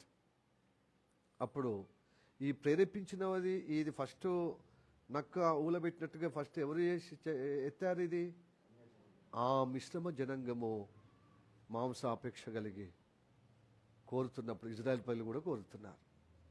అప్పుడు దేవుని కోపం వచ్చిందండి. అది మిశ్రమ జనాంగముతో వచ్చిన గోస ఏం తెలుసా అండి? వాళ్ళు చెడిపోవడమే కాకుండా ఇంకోళ్ళు చెడగొడతారు. మంచోళ్ళు కూడా ఇజ్రాయెల్ ప్రజలు కూడా చెడగొట్టే విధంగా అయిపోయాయి. అందుకోసం నెహెమ్యా కాడికి వచ్చే వారికి ఏం చేసింది తెలుసా? ఈ మిశ్రమ జనాంగము ఇజ్రాయెల్ని చెడగొడతారు కాబట్టి వాళ్ళు వెలివేయడం జరిగింది. ఇప్పుడు మీకు అర్థమైంది ఎందుకు వెలివేసిందో? హల్లెలూయా, ప్రైజ్ ది లార్డ్. మేషగాడి దగ్గరకు వచ్చి కూషగాడి వచ్చి చెడగొట్టినట్టు ఈ మంచోళ్ళు ఉన్నారే ఇజ్రాయెల్ ప్రజలు, దేవుని చేత ఎన్నుకోబడిన వాళ్ళు, రక్షింపబడిన వారు, మారుమనసు పొందుకొని దేవుని మాటగా లోబడి భయభక్తులుగా ఆయనే మా దేవుడు అని ప్రతిష్ఠింపబడ జనాంగంగా, ఆయన స్వాస్థ్యంగా, ఆయన బిడ్డలుగా వెళ్తున్నారు చూడు. వీళ్ళకు ప్రమాదము కలిగించేది ఈ మిశ్రమ జనాంగం. హల్లెలూయా, ప్రైజ్ ది లార్డ్. వీళ్ళని బట్టి దేవుని ఉగ్రత ఇజ్రాయెల్ ప్రజల పాలములు అందరి మీదకి వచ్చింది. బాగా ఇక్కడ దాకా తినబెట్టిండు, ముక్కులో నుంచి కింద పడ్డదాకా. వాళ్ళను ఎవరైతే బాధగా దేవుని ఎరగకుండా వాళ్ళ క్రియల్లో మాటల్లో చెప్తున్నారు దేవుని బిడ్డలమని, క్రియల్లో ఎవరైతే ఫెయిల్ అయిపోయారో, క్రియల్లో దేవుని ఎరగనన్నట్టుగా ఉన్నారో ఆ మిశ్రమ జనాంగముతో పాటు ఇజ్రాయెల్ పిల్లలు అందరిని చంపేశాడు. ఎందుకంటే వీళ్ళు ఇలానే ఉంటే మొత్తం సర్వ సమాజము చెడిపోయి దేవుని ప్రణాళిక చెడిపోతుంది కదా. అందుకోసమైనా ఐగుప్త దేశం నుంచి విడిపించి అరణ్యంలో చంపడానికైనా అని దేవుని నామం దూషణ పాలవుతుంది. కాబట్టి కొద్ది మంది అయినా కాపాడబడి దీని వాగ్దానము స్వతంత్రించుకునే విధంగా పాలు తేలు ప్రవహించే దేశానికి తీసుకుపోవటానికి మిగతా వాళ్ళకి చర్చబడకుండా, చెడిపోకుండా, ఖరాబు కాకుండా ఈ ఖరాబ్ అవుటకు ఎవరైతే కారకులు ఉన్నారో వాళ్ళను హతమార్చేశాడు. హల్లెలూయా, ప్రైజ్ ది లార్డ్. ప్రియ దేని బిడ్డలారా, మిశ్రమ జనాంగం మీ మధ్యలో ఉన్నారో, మీలో ఉన్నదో ఒకసారి చూసుకోండి. మీరు అలా ఉంటే ఆత్మీయ జీవితంలో బహు కష్టం. మీతో పాటు మీతో కూడుతున్న వారు కూడా మీరు బలహీనంగా అయిపోతారు. అందుకోసం ప్రభు చెప్పమన్నాడు. కాబట్టి మనం ఎవ్వరు కూడా మిశ్రమ జనాంగంగా ఉండకూడదు. ఏదో అద్భుతాలకు, ఏదో ఆశ్చర్య కార్యాల కోసమే, భౌతికంగా కొంచెం 4 రోజులు బ్రతకటానికి, సుఖభోగుల కోసం కాదు. మనం దేవుడు మనం నమ్ముకునేది, మన గురి దరి పరలోక రాజ్యం చేరటానికి. కనుక యేసయ్యను మనం నమ్ముకున్నప్పుడు ఎట్లా నోడుతున్నా ఒప్పుకుంటున్నామో అది క్రియల రూపకంగా మనం దేవుని బిడ్డలంగా రుజువు చేయబడే విధమైన జీవితం కావాలంటున్నాడు. హల్లెలూయా, ప్రైజ్ ది లార్డ్. నామకార్థ క్రైస్తవులు మిశ్రమ జనాంగంగా అయిపోతారు, సంకర జాతిగా అయిపోతారు. మీరు బయలుదేరు ఇజ్రాయెల్ ప్రజలుగా అంటే రక్షణ పొందారు, యేసయ్య గొప్ప దేవుడని, ఆయన సువార్త విన్న తర్వాత గొప్ప దేవుడని మారుమనసు పొందుకుని రక్షణ పొందారు. మరి మాటలేమో దేవుణ్ణి ఎరిగినట్టుగా మాట్లాడుతున్నారు, కానీ క్రియలు మాత్రం దేవుని ఎరగనట్టుగా జీవిస్తే ఇదిగో వీళ్ళకొచ్చిన శిక్ష వస్తుంది. వీళ్ళు ఎలా వెలివేయబడ్డారో క్రైస్తవ సమూహం నుంచి వెలివేయబడతారు. ఎప్పటికైనా, ఎప్పుడైనా, రేపైనా తొలగిపోతాం, లోకంలో కలిసిపోతాం. పరలోక రాజ్యం వాళ్ళకు దొరకదు. ఆ దుష్టుడైన సాతాను దూతలకు సిద్ధపరిచిన ఆ నరక కుప్పలో పడిపోయే విధంగా ఉంటారు. ప్రియ దినులేరా, ఈరోజు వచ్చినారు, మీరు మిశ్రమ జనాంగంగా ఉన్నారా? అన్ని జనులు సమూహంగా ఇజ్రాయెల్ ప్రజలతో జతకట్టి ఆ గుంపులో గోవిందగా వస్తున్నారా? లేకపోతే ఒక గురి కలిగి రక్షణ పొంది మారుమనసు పొంది తిరిగి జన్మించే అనుభవంలోనికి వచ్చి క్రియల రూపకంగా దేవుని ఎరిగిన వారుగా జీవిస్తున్నారా? అందుకోసం ఉదయము సాయంత్రం ప్రార్థనకు రమ్మనేది అందుకోసం. మీ క్రియలు మిమ్మల్ని రుజువు చేయబడా, మీ దేవుని బిడ్డలుగా, మీ మాటలు కాదు. హల్లెలూయా, ప్రైజ్ ది లార్డ్. అందుకొరకే మనము ప్రార్థనలు ఎదగాలి, విశ్వాసంలో వాక్యం చదివి విశ్వాసం స్థిరపరచబడాలి, నడిపించబడుతూ సువార్త చెబుతూ మనం అనేకులకు సాక్ష్యార్థమై, అనేకులకు రక్షణార్థమై, ఎవరో మనకు కోసం ప్రార్థన చేస్తున్నారు కదా పరిశుద్ధులు, మనకు రక్షణ, మనం ప్రార్థన చేద్దాం మరి ఇంకొకరికి రక్షణ కలగటానికి లేదు. మన బిజీ మనం ఉన్నాం, మన కుటుంబ పోషణ కోసం, మన సుఖభోగుల కోసం. ఈ లోకంలో అన్యులు ఎలా పోటీ పడుతూ వాళ్ళతో పోటీ పడుతూ, వాళ్ళ గురి లేని పోటీ, మనం కూడా గురి తప్పి పోటీ పడుతున్నాం. అలా పోటీ పడడం వల్ల దేనికి వేరుగా ఫలించబడతామా? దేనికి వేరుగా ఆశ్రయించబడతామా? దేవుని యెహోవా ఆశీర్వాదం వల్ల ఐశ్వర్యం ఉంటుంది. మీ రకాల కష్టం రాత్రింబాలు రెస్ట్ లేకుండా మీరు చేయండి, ఏదో ఒక నష్టానికి పోతుంది కంపల్సరీ.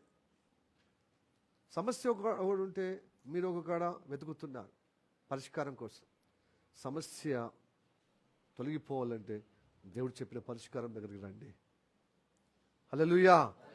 అందరూ పైవారుగా ఉండాలి, ఘనంగా ఉండాలి. దేవుడు కోరుకుంటున్నాడు.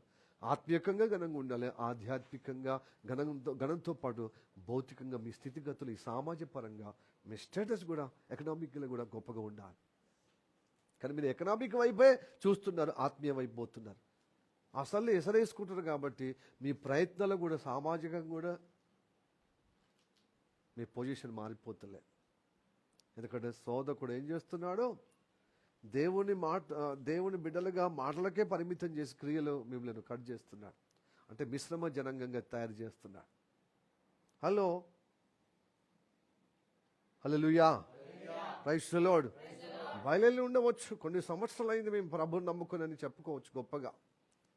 ఇదిగో ఇజ్రాయెల్ ప్రజలతో పాటు అన్య జనులు కూడా బయలుదేరారు కదండి.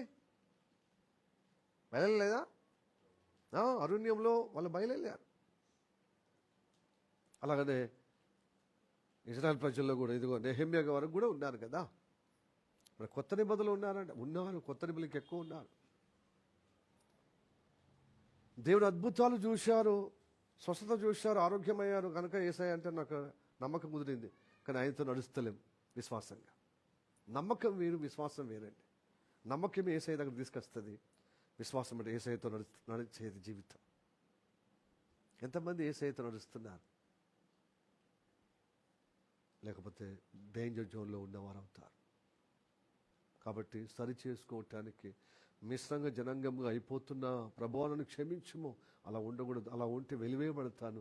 నీ సహవాసంలో మేము ఉండకుండా, పరలోక రాజ్యంలో చేరకుండా అపవాది సంబంధించిన దూతలతో సిద్ధపరిచిన ఆ నరకంలో పోతామయ్యా, మనం క్షమించుమయ్యా అని కోరటకు దేవుడు ఈరోజు మనతో మాట్లాడుతున్నాడు.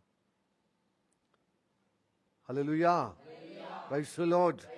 మీరు మీ క్రియల వల్ల మీరు రుజువు చేయబడాలి, మీ దేవుని బిడ్డలని. మాటలు కాదండి అని. అందుకోసం ప్రజలను ఒక సామెత ఉంది లోకంలో, మాటలు కోటలు దాడుతాయి కానీ చేతులు కడప. లోకం ఉందా? సామెత, లోక సామెత ఉందా లేదా? మరి మనం సేమ్ అట్లే చేస్తున్నాం. మాటలు అయితే మస్తు అబ్బబ్బబ్బ సాక్షి చెప్పమంటే ఎంత చెప్తామంటే, కానీ క్రియలు ఉన్నాయా? క్రియల్లో మనం రుజువు చేయబడాలి. దేవుని బిడ్డగా ఎరిగినట్టుగా ఉండాలి క్రియల రూపకంగా. హల్లెలూయా, ప్రైజ్ ది లార్డ్. చివరిగా వాక్యం చదువుకుందాం, ఎందుకంటే సమయం బాగా అవుతుంది. తీతుకు రాసిన పత్రిక 1వ అధ్యాయము 16వ వచనం.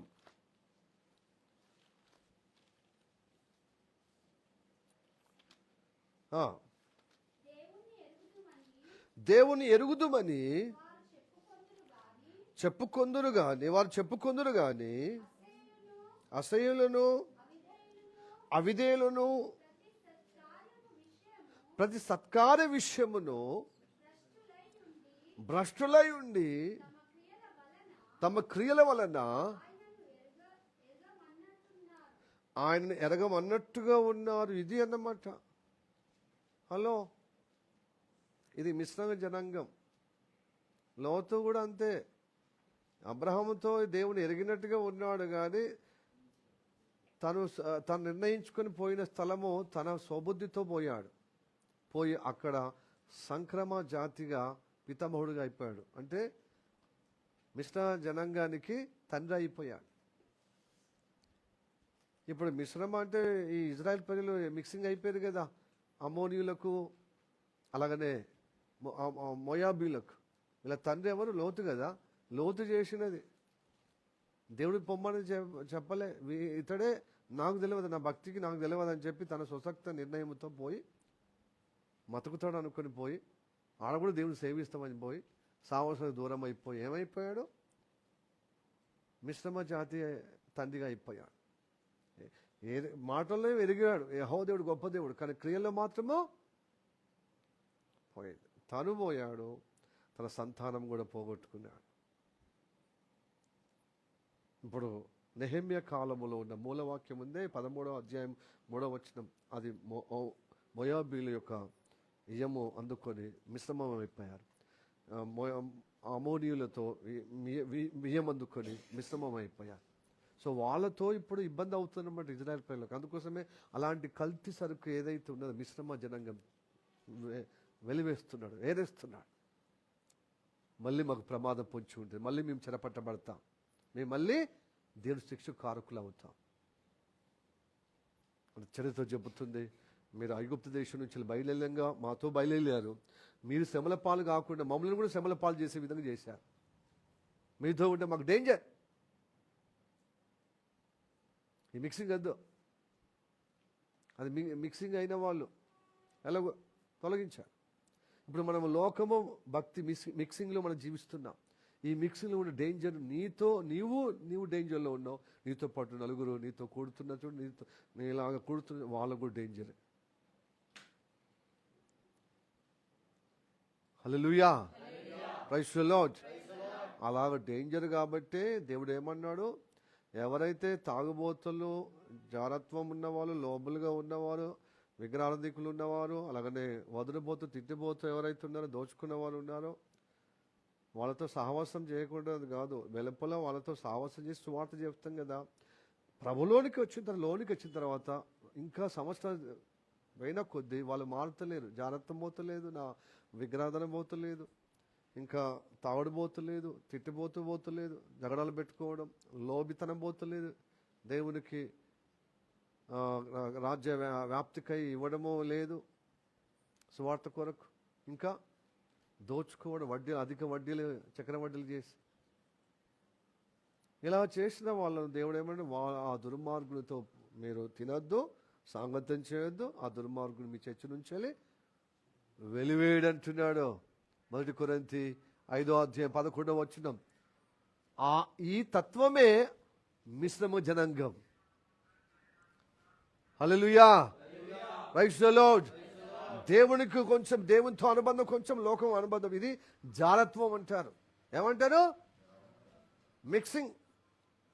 నువ్వు ఖచ్చితంగా దేవుని బిడ్డగా నీవు ఎట్లా మాట్లాడుతున్నావు ఆ విధంగా క్రియల రీతిగా రుజువు చేయబడుతున్నావు దేవుని యథార్థమైన దేవుని బిడ్డమని. కొంచెం లోకము మర్యాద, కొంచెము దేవుని ధర్మం, ఈ రెండిట్లు ఏకకాలంలో నడుస్తున్నావు కాబట్టి దీన్ని ఏమంటారు? మిశ్ర జనాంగంలో అయిపోతున్నాం. మిశ్రమ జనాంగం, మిక్సింగ్ అయిపోతున్నాం. ఇలాంటి వాళ్ళను డేంజర్ అంటున్నాడు. తనకు నష్టము, తనతో కూడా ఉన్న వారికి నష్టం. కాబట్టి సరి చేసుకోండి, లేకపోతే ఒకరోజు మనము దైవ ఉగ్రతకు అవుతాం. హల్లెలూయా, ప్రైజ్ ది లార్డ్. అందుకోసం ఇప్పుడు తీతు అదే అంటున్నాడు. చూడండి 16 చదివారా కంప్లీట్గా? దేవుని ఎరగమని, దేవుని ఎరుగుదుమని చెప్పుకుందురు గాని అసహ్యులను, అవిధేయులను ప్రతి సత్కార విషయము భ్రష్టులై ఉండి తమ క్రియల వలన ఆయనను ఎరగమంటున్నారు. వాళ్ళ క్రియల వలన. చూడండి కింద ఏమున్నది, బాటంలో 3 ఫుట్నోట్లో, మనం ఎరగము, ఎరగని వారు క్రియలు, మేము వాళ్ళ క్రియల వల్ల ఎరగని వారుగా ఉన్నారు. దేవుని ఎరగని వారుగా, ఎరగమన్న వారుగా ఉన్నారు. హల్లెలూయా. కనుక క్రియలతోనే మీకు ఫలితం ఉంటుంది. కాబట్టి ఈ వారంలో కానీ గత కొన్ని నెలల నుంచి ఆ క్రియలు ఎలా ఉన్నాయో, మిశ్రమ జనాంగం లాంటి క్రియలు ఉంటే ఎప్పటికైనా నీకు డేంజర్, నీతో పాటు నలుగురికి డేంజర్. రేపు ఇట్లనే కొనసాగితే నేను దేవుడు వెలివేస్తున్నట్టుగా లోపల కల్పిస్తాడు. నువ్వు ఏదో రకంగా ఇక్కడ సంఘంలో కొంచెం నిర్బంధం చేస్తూ ఇంకో సంఘాలు పోవచ్చు. సంఘాలు మారచ్చు, కానీ దేవుడు మాత్రం అక్కడ దేవుడే కావాలి ఉంటాడు కదా పరలోకంలో. పాస్టర్లు చెప్పడం తప్పించి మిమ్మల్ని తీసుకుపోయేది, మీకోసం ప్రాణం పెట్టింది పాస్టర్ కాదు. చెప్పడం ఆయన పాస్టరు కేవలం దాసుడు, దేవుని యొక్క పని మనిషి. దేవుడు చెప్పింది చేయాల్సింది అంతే. కానీ దేవుని దగ్గర మనం మిశ్రమ జనాంగం అయితే అక్కడ తట్టుపడతాం. క్రియలు, మాటలేమో దేవుని ఎరిగినట్టుగా మాట్లాడుతున్నాం, క్రియలు మాత్రము ఆయనము ఎరగని వారం అన్నట్టుగా జీవిస్తున్నాం. ఇది డేంజర్ అంటున్నాడు. ఇలాంటి వారు వెలివేయబడతారంటున్నాడు. పరలోక రాజులు రారు. కనుక మనం సరి చేసుకుందాం. దేవుని ఇచ్చే విషయంలో కానీ, మన విగ్రహారాధన అంటే ఏంటిది? మేము విగ్రహం ఏం చేస్తున్నాం, కానీ దేవుని కంటే ఎక్కువ ఎవరిని ప్రేమిస్తే వాళ్ళే విగ్రహారాధన చేసిన వాళ్ళు అవుతారు. దేవునికే కదా ప్రథమ స్థానం ఇవ్వాలి. మరి ఆ ప్లేస్లో పని జాస పెట్టుకొని, డ్యూటీ జాస పెట్టుకొని, 4 డబ్బులు సంపాదించే జాస పెట్టుకొని, లేకపోతే బిడ్డనో కొడుకునో ప్రేమించడం ఉంటే అది విగ్రహారాధన అవుతుంది కదా. దేవుని కంటే ఎక్కువ ఏది ప్రేమించినా విగ్రహారాధన అవుతుంది. అర్థమవుతుందా? హల్లెలూయా, ప్రైజ్ ది లార్డ్. కొన్నిసార్లు మనము దేవుని నమ్మనప్పుడేమో అదే స్వభావం, దేవుని నమ్మిన తర్వాత కూడా కొంచెం కూడా తగ్గించకుండా చిన్న మాటకి చీటికి మాటకి మనం జగడాలు పెట్టుకుంటాం. జగడాలు తగ్గించి ఉండదు, మాట పెంచుతూ ఉంటాం. అప్పుడు దేవుని నామము మహిమపరిచిన వాళ్ళం అవుతాం, దూషణ పాలు చేసిన వాళ్ళం అవుతాం. చెప్పండి. దేవుడు కదా ఆయనే కదా చూసుకుంటాడు. హల్లెలూయా. మనము జగడాలు పెట్టుకోవద్దు. కనుక జగడము చూపి వాళ్ళు హెచ్చరిక చేస్తారు. జగడం ఉన్న వాళ్ళు మిశ్రమ జనాంగం చేస్తారు. సో ఇలాంటి విషయాలు జాగ్రత్త. మళ్ళీ వడ్డీలకు దేవునికి ఇవ్వరు, కానీ వడ్డీలకు అది లోకరీతిగా ఉన్న వాళ్ళకి చలామణి అవుతుంది కావచ్చు, కానీ దేవుని బిడ్డలకు చలామణి కాదు. బ్యాంకు వడ్డీ పర్వాలేదు, మాకు సాధారణమైన, అది కూడా దేవునికి ఇచ్చుకుంటూ కాకుండా, దేవునికి ఇవ్వకుండా మనం వడ్డీలకు ఇస్తాం. ఇది కూడా ప్రమాదకరం అంటున్నాడు. హల్లెలూయా. ప్రభు దగ్గరికి వచ్చి కూడా తాగుబోతులు ఉంటుంది చూడు, అది కూడా డేంజర్. నీ దేహమే దేవుని ఆలయం కదా, నీ దేహాన్ని పాడు చేస్తున్నావు కదా, ఆలయాన్ని ఖరాబ్ చేస్తున్నావు కదా. సో ఇలాగా దేవుడు ఇలాంటి క్యారెక్టర్లు, లేకపోతే ఇలాంటి తత్వాలు మిశ్రమ జనాంగం అంటున్నాడు. మిశ్రమ జనాంగం అంటున్నాడు, కల్తీ జనాంగం అంటున్నాడు, మిక్సింగ్ జనాంగం అంటున్నాడు. వీళ్ళు నా రాజ్య వారసులు కాదు, వీళ్ళు మాటలేమో నన్ను ఎరిగినట్టున్నాయి, క్రియలు మాత్రము నన్ను ఎరగనట్టుగా ఉన్నాయి, వీళ్ళు నా బిడ్డలు కాదంటాడు. హల్లెలూయా, ప్రైజ్ ది లార్డ్. హల్లెలూయా. మనము దేవుని యందు విశ్వాసం కలిగి క్రియలు కలిగిన వారంగా ఉండాలి. అబ్రహాము విశ్వాసంగా దేవుని మాట విని వెంబడించాడు, క్రియలు కలిగిన బిడ్డగా భక్తుడిగా నిరూపణ చేయబడ్డాడు. అందుకోసం విశ్వాలకు తండ్రి నిరీక్షణ లేని సమయంలో నిరీక్షణ కలిగి దేని మాట విని మాటతోనే వచ్చి అనుసరించాడు. మన బంధువులు, మనము చుట్టాల నుంచి వెళ్ళి, మన బంధువుల నుంచి వెళ్ళి, మన బలగం నుంచి వెళ్ళి, మన యొక్క లోక మర్యాద నుంచి బయటకు వస్తలేం. మనం దేవుని నమ్ముతున్నాం, మళ్ళీ ఆ లోక మర్యాద. అందుకోసమే రోమిలో రాసిన పత్రికలో 12వ అధ్యాయము 2వ వచనం, మీరు ఈ లోక మర్యాద బంద్ చేసి విడిచిపెట్టి, అదే కదా, లోక మర్యాదను వదిలిపెట్టి చదవండి. మీరు ఈ లోక మర్యాదను అనుసరింపక ఉత్తమమును ఉత్తముడని తెలుసుకోండి. రుచి చూసి తెలుసుకోండి, అనుభవించి తెలుసుకోండి నువ్వు ఉత్తముడైన దేవుడని. రుచి చూసి తెలుసుకోండి నేను ఉత్తముడైన దేవుడు అంటే అనుభవించి తెలుసుకోండి ఆయన ఉత్తముడైన దేవుడు. ఉత్తమమును అనుకూలము, దేవుని అనుకూలం ఏంటి తెలుసా? నీ పేరు జీవగ్రంథం రాయబడితే దేవునికి అనుకూలం. దాన్ని బట్టి నువ్వు గర్వించు, అతిశయించు, సంతోషించు. ఈరోజు నాకు చికెన్ లేదని కాదు, ఈరోజు నాకు సరిగా బట్టలు లేవని, ఇల్లు లేవని కాదు. ఫస్ట్ నీ జీవితం రక్షణ పొందుకున్న చూడు, దాన్ని బట్టి సంతోషించు. దేవుని చిత్తమైతే ఇస్తాడు, ఎప్పుడుగా రేపైనా ఇస్తాడు. ఇచ్చిన ఇవ్వకుండా ఆయనకి మహిమ. కానీ నాకు మాత్రం నిత్య జీవం దొరికింది, పరలోక రాజ్యంలో చేరుతాను. ఆ గొప్పతనం నీ హృదయములో అది కార్యరూపంగా నిరూపించబడాలి. హల్లెలూయా, ప్రైజ్ ది లార్డ్. సంపూర్ణమైన భక్తి, పరిపూర్ణమైన భక్తి, సంపూర్ణమై ఉన్న దేవుని చిత్తమేదో పరీక్షించి తెలుసుకున్నట్లు మీ మనసు మారాలి. మీ మనసు మారాలి, నోటి మాటలతోనే కాదు. మీ మనసు మారి నూతన మగుట వలన మీ క్రియల ద్వారా రూపాంతరం, దేని వ్యక్తిత్వంలో మీ రూపాంతరం చెందుతూ ఉండాలి, ఎదుగుతూ ఉండాలి, అభివృద్ధి చెందుతూ ఉండాలి. ఇది కావాలి. అంతే తప్ప ఎట్లా వచ్చినావు అట్లనే, ఎక్కడ వేసిన గొంగలి అక్కడనే చాందస్తుగా ఎట్లా వస్తాం అట్లనే పోతే ఏమి లాభం? ఎన్ని సంవత్సరాలు వచ్చినా ఏమి ఎదుగుదల ఉండదు. హల్లెలూయా, ప్రైజ్ ది లార్డ్. ఎదగాలి, భక్తులు ఎదగాలి, దేవుని క్రియల ద్వారా ఎరిగిన వారుగా ఉన్నట్టుగా ఉండాలి. లేకపోతే చాలా ప్రమాదము. మనం వెలివేయబడతాము, దేవుని చేత మనం స్థిరపరచబడాలి, కానీ దేవుని చేత వెలివేయబడద్దు. మరి అదేం లేరా? అందుకోసం నెహెమ్యా దేవాలయం నిర్మాణమైన తర్వాత మిశ్ర జనాంగమును, ధర్మశాస్త్రం చదివిన తర్వాత మిశ్రంగ జనాంగం ఎవరో తెలిసిపోయి వెలివేస్తున్నాడు. దేని ఆలయంలో రానివ్వకుండా అడ్డుపడుతున్నాడు. అక్కడ మీ వల్లనే అశుద్ధమైపోయి మేము చెరపట్టబడ్డాం. మళ్ళీ మేము చెరపట్టబడే ఓపిక లేదు. మీ ద్వారా మేము ఇంకా శ్రమల పాలవటానికి మాకు ఓపిక లేదు. కాబట్టి ఆ మిశ్రమ జనాంగం వెలివేశాడు. ఈరోజు మీరు వాక్యం వింటున్న దేవుని బిడ్డలారా, మీరు మిశ్రంగ జనాంగం నుండి చాలా ఘోరమైన దైవ శిక్షకు గురవుతారు. దేవుని రాజ్యం నుంచి వెలివేయబడతారు. దేవుని సంఘం నుంచి మీరు దూరం అయిపోతారు. కాబట్టి దేవుని దగ్గర విడుదల పొందుకుందాం, క్షమాపణ పొందుకుందాం. నేను మిశ్రంగ జనంగా ఉండొద్దు, మిక్సింగ్ ఉండొద్దు. అయ్యా, నీ మాట యథార్థంగా నేను అనుసరించాలి. మాటలే కాదు, క్రియల రూపకంగా నిరూపణ, నీ బిడ్డగా నిరూపణ కలిగి ఉండాలి. నీ గుణాతిశయంలో నన్ను స్థిరపరిచి నీ ఉత్తమమును, నీకు అనుకూలమైనది, నీ సంపూర్ణమైనది ఏదో తెలుసుకుని, నీ చిత్తం తెలుసుకుని మేము దినదినం ఏం చేయాలి? నూతనం అవ్వాలి, రూపాంతరము. నూతనంగా నేను చేయబడుతూ రూపాంతరం చెందబడాలి. అలాంటి అనుగ్రహం ఉంటేనే మీరు దేవుని బిడ్డలుగా ఎదుగుతున్న లెక్క.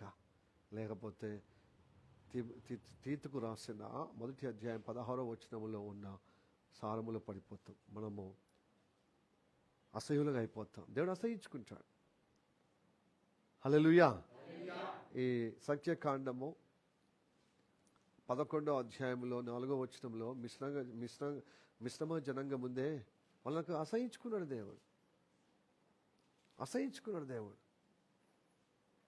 కాబట్టి మనం అట్లా అసహించబడకుండా దేవుని కటాక్షం పొందే విధంగా ప్రార్థన చేద్దాం. ఈ వాక్యం చే దేవుడు మనల్ని ఆశీర్వదించి నడిపించును గాక. ఆమేన్. మికిలిగా ప్రేమిస్తున్న మా పరలోకమందున్న మా తండ్రి, నీకు వందనాలు, స్తోత్రం రాజా. ఇదిగో ప్రభా, ఇదిగో ఈ సమయంలో తండ్రి, నీ బిడ్డలుగా ప్రభా నీ మాటలు విన్నా నీ బిడ్డలను బట్టి వందనాలు. మా అందరితో, నాతో, మా అందరితో మాట్లాడవయ్యా. ఒక నీ సేవడు మరుగుపరుచుకుని మా అందరితో మాట్లాడిన మాటలను బట్టి వందనాలు తండ్రి. ఇజ్రాయెల్ ప్రజలలాగానే ప్రభా మేము ప్రభా ఈ లోకమనే ఐగుప్తు దేశం నుంచి విమోచింపబడ్డాము, బయలుదేరి నీ కృపలో నడిపించబడుతున్నాము. అయితే ప్రభా నడిపించబడుతున్నప్పుడు ఇజ్రాయెల్ ప్రజలు ఇదిగో ప్రభా అబ్రహాము యొక్క వాగ్దానం ప్రకారంగా నిజంగా అబ్రహాము ఎలాగా దేవుడి చేత నడిపించబడ్డాడో అలా నడిపించబడుతున్న ఇజ్రాయెల్ సమూహంలో ఉన్నట్లుగా ఇదిగో ప్రభా స్తోత్రం మేము బయలుదేరాము. కానీ చాలా మట్టుకు తండ్రి అన్యజనుల్లాగానే ప్రభా అయ్యా ఇజ్రాయెల్ ప్రజలను చూసి, ఇతరులు యథార్థమైన భక్తులను చూసి మేము వచ్చాము. కానీ వారిలో ఉన్నటువంటి క్రియలు మా జీవితంలో కూడా అట్టి అనుభవం కలిగి ఉండాలన్న ఒక అయా అనుగ్రహం పొందలేనటువంటి పరిస్థితి అయ్యా. కేవలం మాటలకే దేవుని గొప్ప అద్భుతాలు మేము చూశాము, మేము మాట్లాడుకుంటున్నాము. కానీ క్రియలు మాత్రం ఆయన చెప్పినట్టుగా చేస్తలేము. ఈ లోక మర్యాద తండ్రి అయ్యా పూర్వము మర్యాద చొప్పున నడుస్తున్నామయ్యా. రక్షణ పొందలేనటువంటి స్థితి ఏదైతున్నదో మా పూర్వీకులు మా పూర్వము మర్యాద చొప్పున మేము ఇంకా నడుస్తున్నామయ్యా. దేవుణ్ణి మార్చుకున్నాము తప్ప మా బ్రతుకులు మార్చుకోలేయ్యా. కాబట్టి లోక మర్యాద చొప్పున నడుస్తున్న వారికి ఇదిగో ఈ మిశ్రమ జనాంగం అంటున్నావయ్యా. ఈ అన్య జనాంగము తండ్రి ప్రభువా నీ బిడ్డలుగా నువ్వు యాక్సెప్ట్ చేయవని ఇది నీ వాక్యం ద్వారా మాతో మాట్లాడవయ్యా. నీ బిడ్డలుగా మేము ప్రభు అంగీకరింపబడాలి తండ్రి. అవునయ్యా, మా క్రియలు లేని విశ్వాసం కానీ మా క్రియలు లేని ప్రభువా అయ్యా నిన్ను ఎరగనన్నట్టుగా మా క్రియలు లేకపోతే ప్రభా మేము ప్రభ స్తోత్రం తను నేను ఎరిగినట్లుగా మా క్రియలు లేకపోతే ప్రభా మేము ఎరగనట్టుగానే ప్రభా అయ్యా మేము మిశ్రమ జనాంగంలో పడిపోతాము, నీ ఉగ్రతకు పాత్రలు అవుతాము, మేము వెలువేమడతామయ్యా. అట్టి దుస్థితి ఆ దుర్గతి మాకు జరగకుండా ఈరోజు మాతో మాట్లాడేందుకు వందనాలు ప్రభా. గడిచిన రోజుల్లో ప్రభువా మా క్రియలు ప్రభువా కేవలం మాటలతోనే ప్రభువా యేసయ్యను నమ్ముకున్నాము, యేసయ్యను గొప్పగా స్తుతి ఆరాధన చేస్తున్నాము. కానీ ప్రభువా ప్రభు అని చెబుతున్నాము, కానీ నీ చిత్తము తెలుసుకొని రూపాంతరం చెందలేకపోతున్నాము. నీ చిత్తము తెలుసుకొని నూతన పరచబడలేకపోతున్నాము. నీ చిత్తము తెలుసుకునే విధంగా ప్రభువా ఉత్తమమైనది, అనుకూలమైనది, సంపూర్ణమైనది ప్రభువా అయ్యా నీ చిత్తం ఏంటో తెలుసుకోలేకపోతున్నామయ్యా. అది నీ క్రియల రూపకంగా నీ చిత్తములో ప్రభువా మేము నీ బిడ్డలమని రుజువు చేయలేకపోతున్నామయ్యా, రుజువు పడలేకపోతున్నామయ్యా. మనతో మాట్లాడేందుకు వందనాలు తండ్రి. నన్ను క్షమించమయ్యా. ఇదిగో అన్యుల్లాగా ప్రభు జీవించినట్లయితే, మిశ్రమ జనాంగంలాగా జీవించినట్లయితే ఘోరంగా ప్రభు స్తోత్రం నరక కూపలో పడిపోతాము తండ్రి. ప్రభు మమ్మల్ని క్షమించమయ్యా. మా జీవితంలో మార్పు దయచేయము. నెహెమ్యా కాలంలో జరిగినట్లుగా మా జీవితం జరగకుండా, ఆ అరణ్యములో ఇజ్రాయెల్ ప్రజల మధ్యలో అదిగో ప్రభు మిశ్రమ జనాంగం ఏడ్చినట్టుగా మాంసం అపేక్షలుగా ఈ లోక తిండి కోసము, వస్త్రం కోసం, లోక అయ్యా సుఖబోల కోసము ప్రభు అయ్యా ప్రభు ఈ స్తోత్రము తండ్రి కొదవను బట్టి మేము ఏడ్చి అధికమైన వాంఛ కలిగి అపేక్ష కలిగి ప్రభు నీ రక్షణను చులకన చూసి ప్రభా నీ క్రియల రూపకంగా మేము ఎరగనట్టుగా జీవించే ఆ మూర్ఖమైన ఈ లోక మర్యాదను ప్రభా నువ్వు ఆశ్రయించుకున్న ఆ తత్వం నుంచి నువ్వు విడిపించమని ప్రార్థన చేస్తున్నాను తండ్రి. ఎంతమంది అయితే ఈ వాక్యం విని దీన్ని అంగీకరించి అవును కదా అని ఏకీభవించిన వారు ఎవరైతే ఉన్నారో వారిని క్షమించి వారు ఇప్పటికైనా ప్రభా మాటలుగా కాకుండా చేతల్లో క్రియల రూపకంగా నిన్ను ఎరిగిన వారుగా ఉండేటట్లుగా మిశ్రంగా జనాంగం నుండి విడిపించమని ప్రార్థన చేస్తున్నాం. అన్య సమూహం నుండి కాపాడమని ప్రార్థన చేస్తున్నాం. విడిపించమని ప్రార్థన చేస్తున్నాం. నిజంగా నీ బిడలుగా రుజువు చేయబడే విధంగా క్రియరూపకంగా, కార్యరూపకంగా, కార్యముఖులుగా ఉండేటట్లుగా, కార్యసాధకులుగా ఉండేటట్లుగా అయ్యా నువ్వు కటాక్షించమని ప్రార్థన చేస్తున్నాం తండ్రి. మా దోషము స్తోత్రం, దాని బిడ్డల దోషము, ఆ యొక్క అసహ్యమైనటువంటి ఆ భక్తినిత నుండి ఆ అన్య మిశ్రమము యావత్తు ప్రభా నీ శిలువ బలియాగం మీద తను మోపుతున్నామయ్యా. మాకు మారుమనసు దయచేయం. నిజమైన చిత్తం తెలుసుకునే విధంగా ప్రభా స్తోత్రం తను మార్పు చెందే విధంగా, నూతనం వచ్చే విధంగా, రూపాలు చెందే విధంగా నిలబెట్టమని ప్రార్థన చేస్తున్నాం. ప్రార్థన వద్దనాలు నీకు ప్రతిష్ఠింపబడే జనాంగంగా ఉంటకు సహాయం దయచేయం ప్రభా. నీ కృపని నిండుగాక ప్రభా. మా ఒంట్లో నీ వాక్యం ఉండాలి, మా గుండెలు నీ వాక్యం ఉండాలి, మా ఒంట్లో నీ భయం ఉండాలి. నీ పరిశుద్ధాత్మక అప్పచెప్పుకునే అనుగ్రహము ఆ ప్రతిష్ఠిత మా జీవితంలో కలగచేయమని ప్రార్థన చేస్తున్నాను. ఏ ఒక్కరూ కూడా ప్రభు స్తోత్రము తండ్రి అప్ప క్రియల రూపకంగా నిరూపించబడాలి, కానీ మాటల చేతల్లో ఆయా మాటలు ఇదిగో ప్రభు ఉండకుండా చేతుల్లో ఉండేటట్లుగా నీ బిడ్డలు కటాక్షించమని ప్రార్థన చేస్తున్నాం. వారిని బట్టే ప్రభు నీ సిలువలో బలియాగం గావించావు అని నమ్మిన ప్రతి బిడ్డను నిజంగా పశ్చాత్తాపంతో నేను సొనజొచ్చి నీ జీవన పాలు పొంది నీ కటాక్షం పొందుటకు సహాయించు. మా మీద ఉన్న ఉగ్రత అంతా నీ ప్రియకుమారుని మీద పెట్టి నీ ప్రియకుమారుని యొక్క ఆశీర్వాదం కలిగిన జీవంలో మనం స్థిరపరిచి కార్యరూపంగా నిబిడలుగా నిరూపణగా మనం నడిపించమని ప్రార్థన చేస్తాం. యేసయ్య నామములో ప్రార్థించి అడుగుచున్నాము పరమ తండ్రి. ఆమేన్, ఆమేన్, ఆమేన్.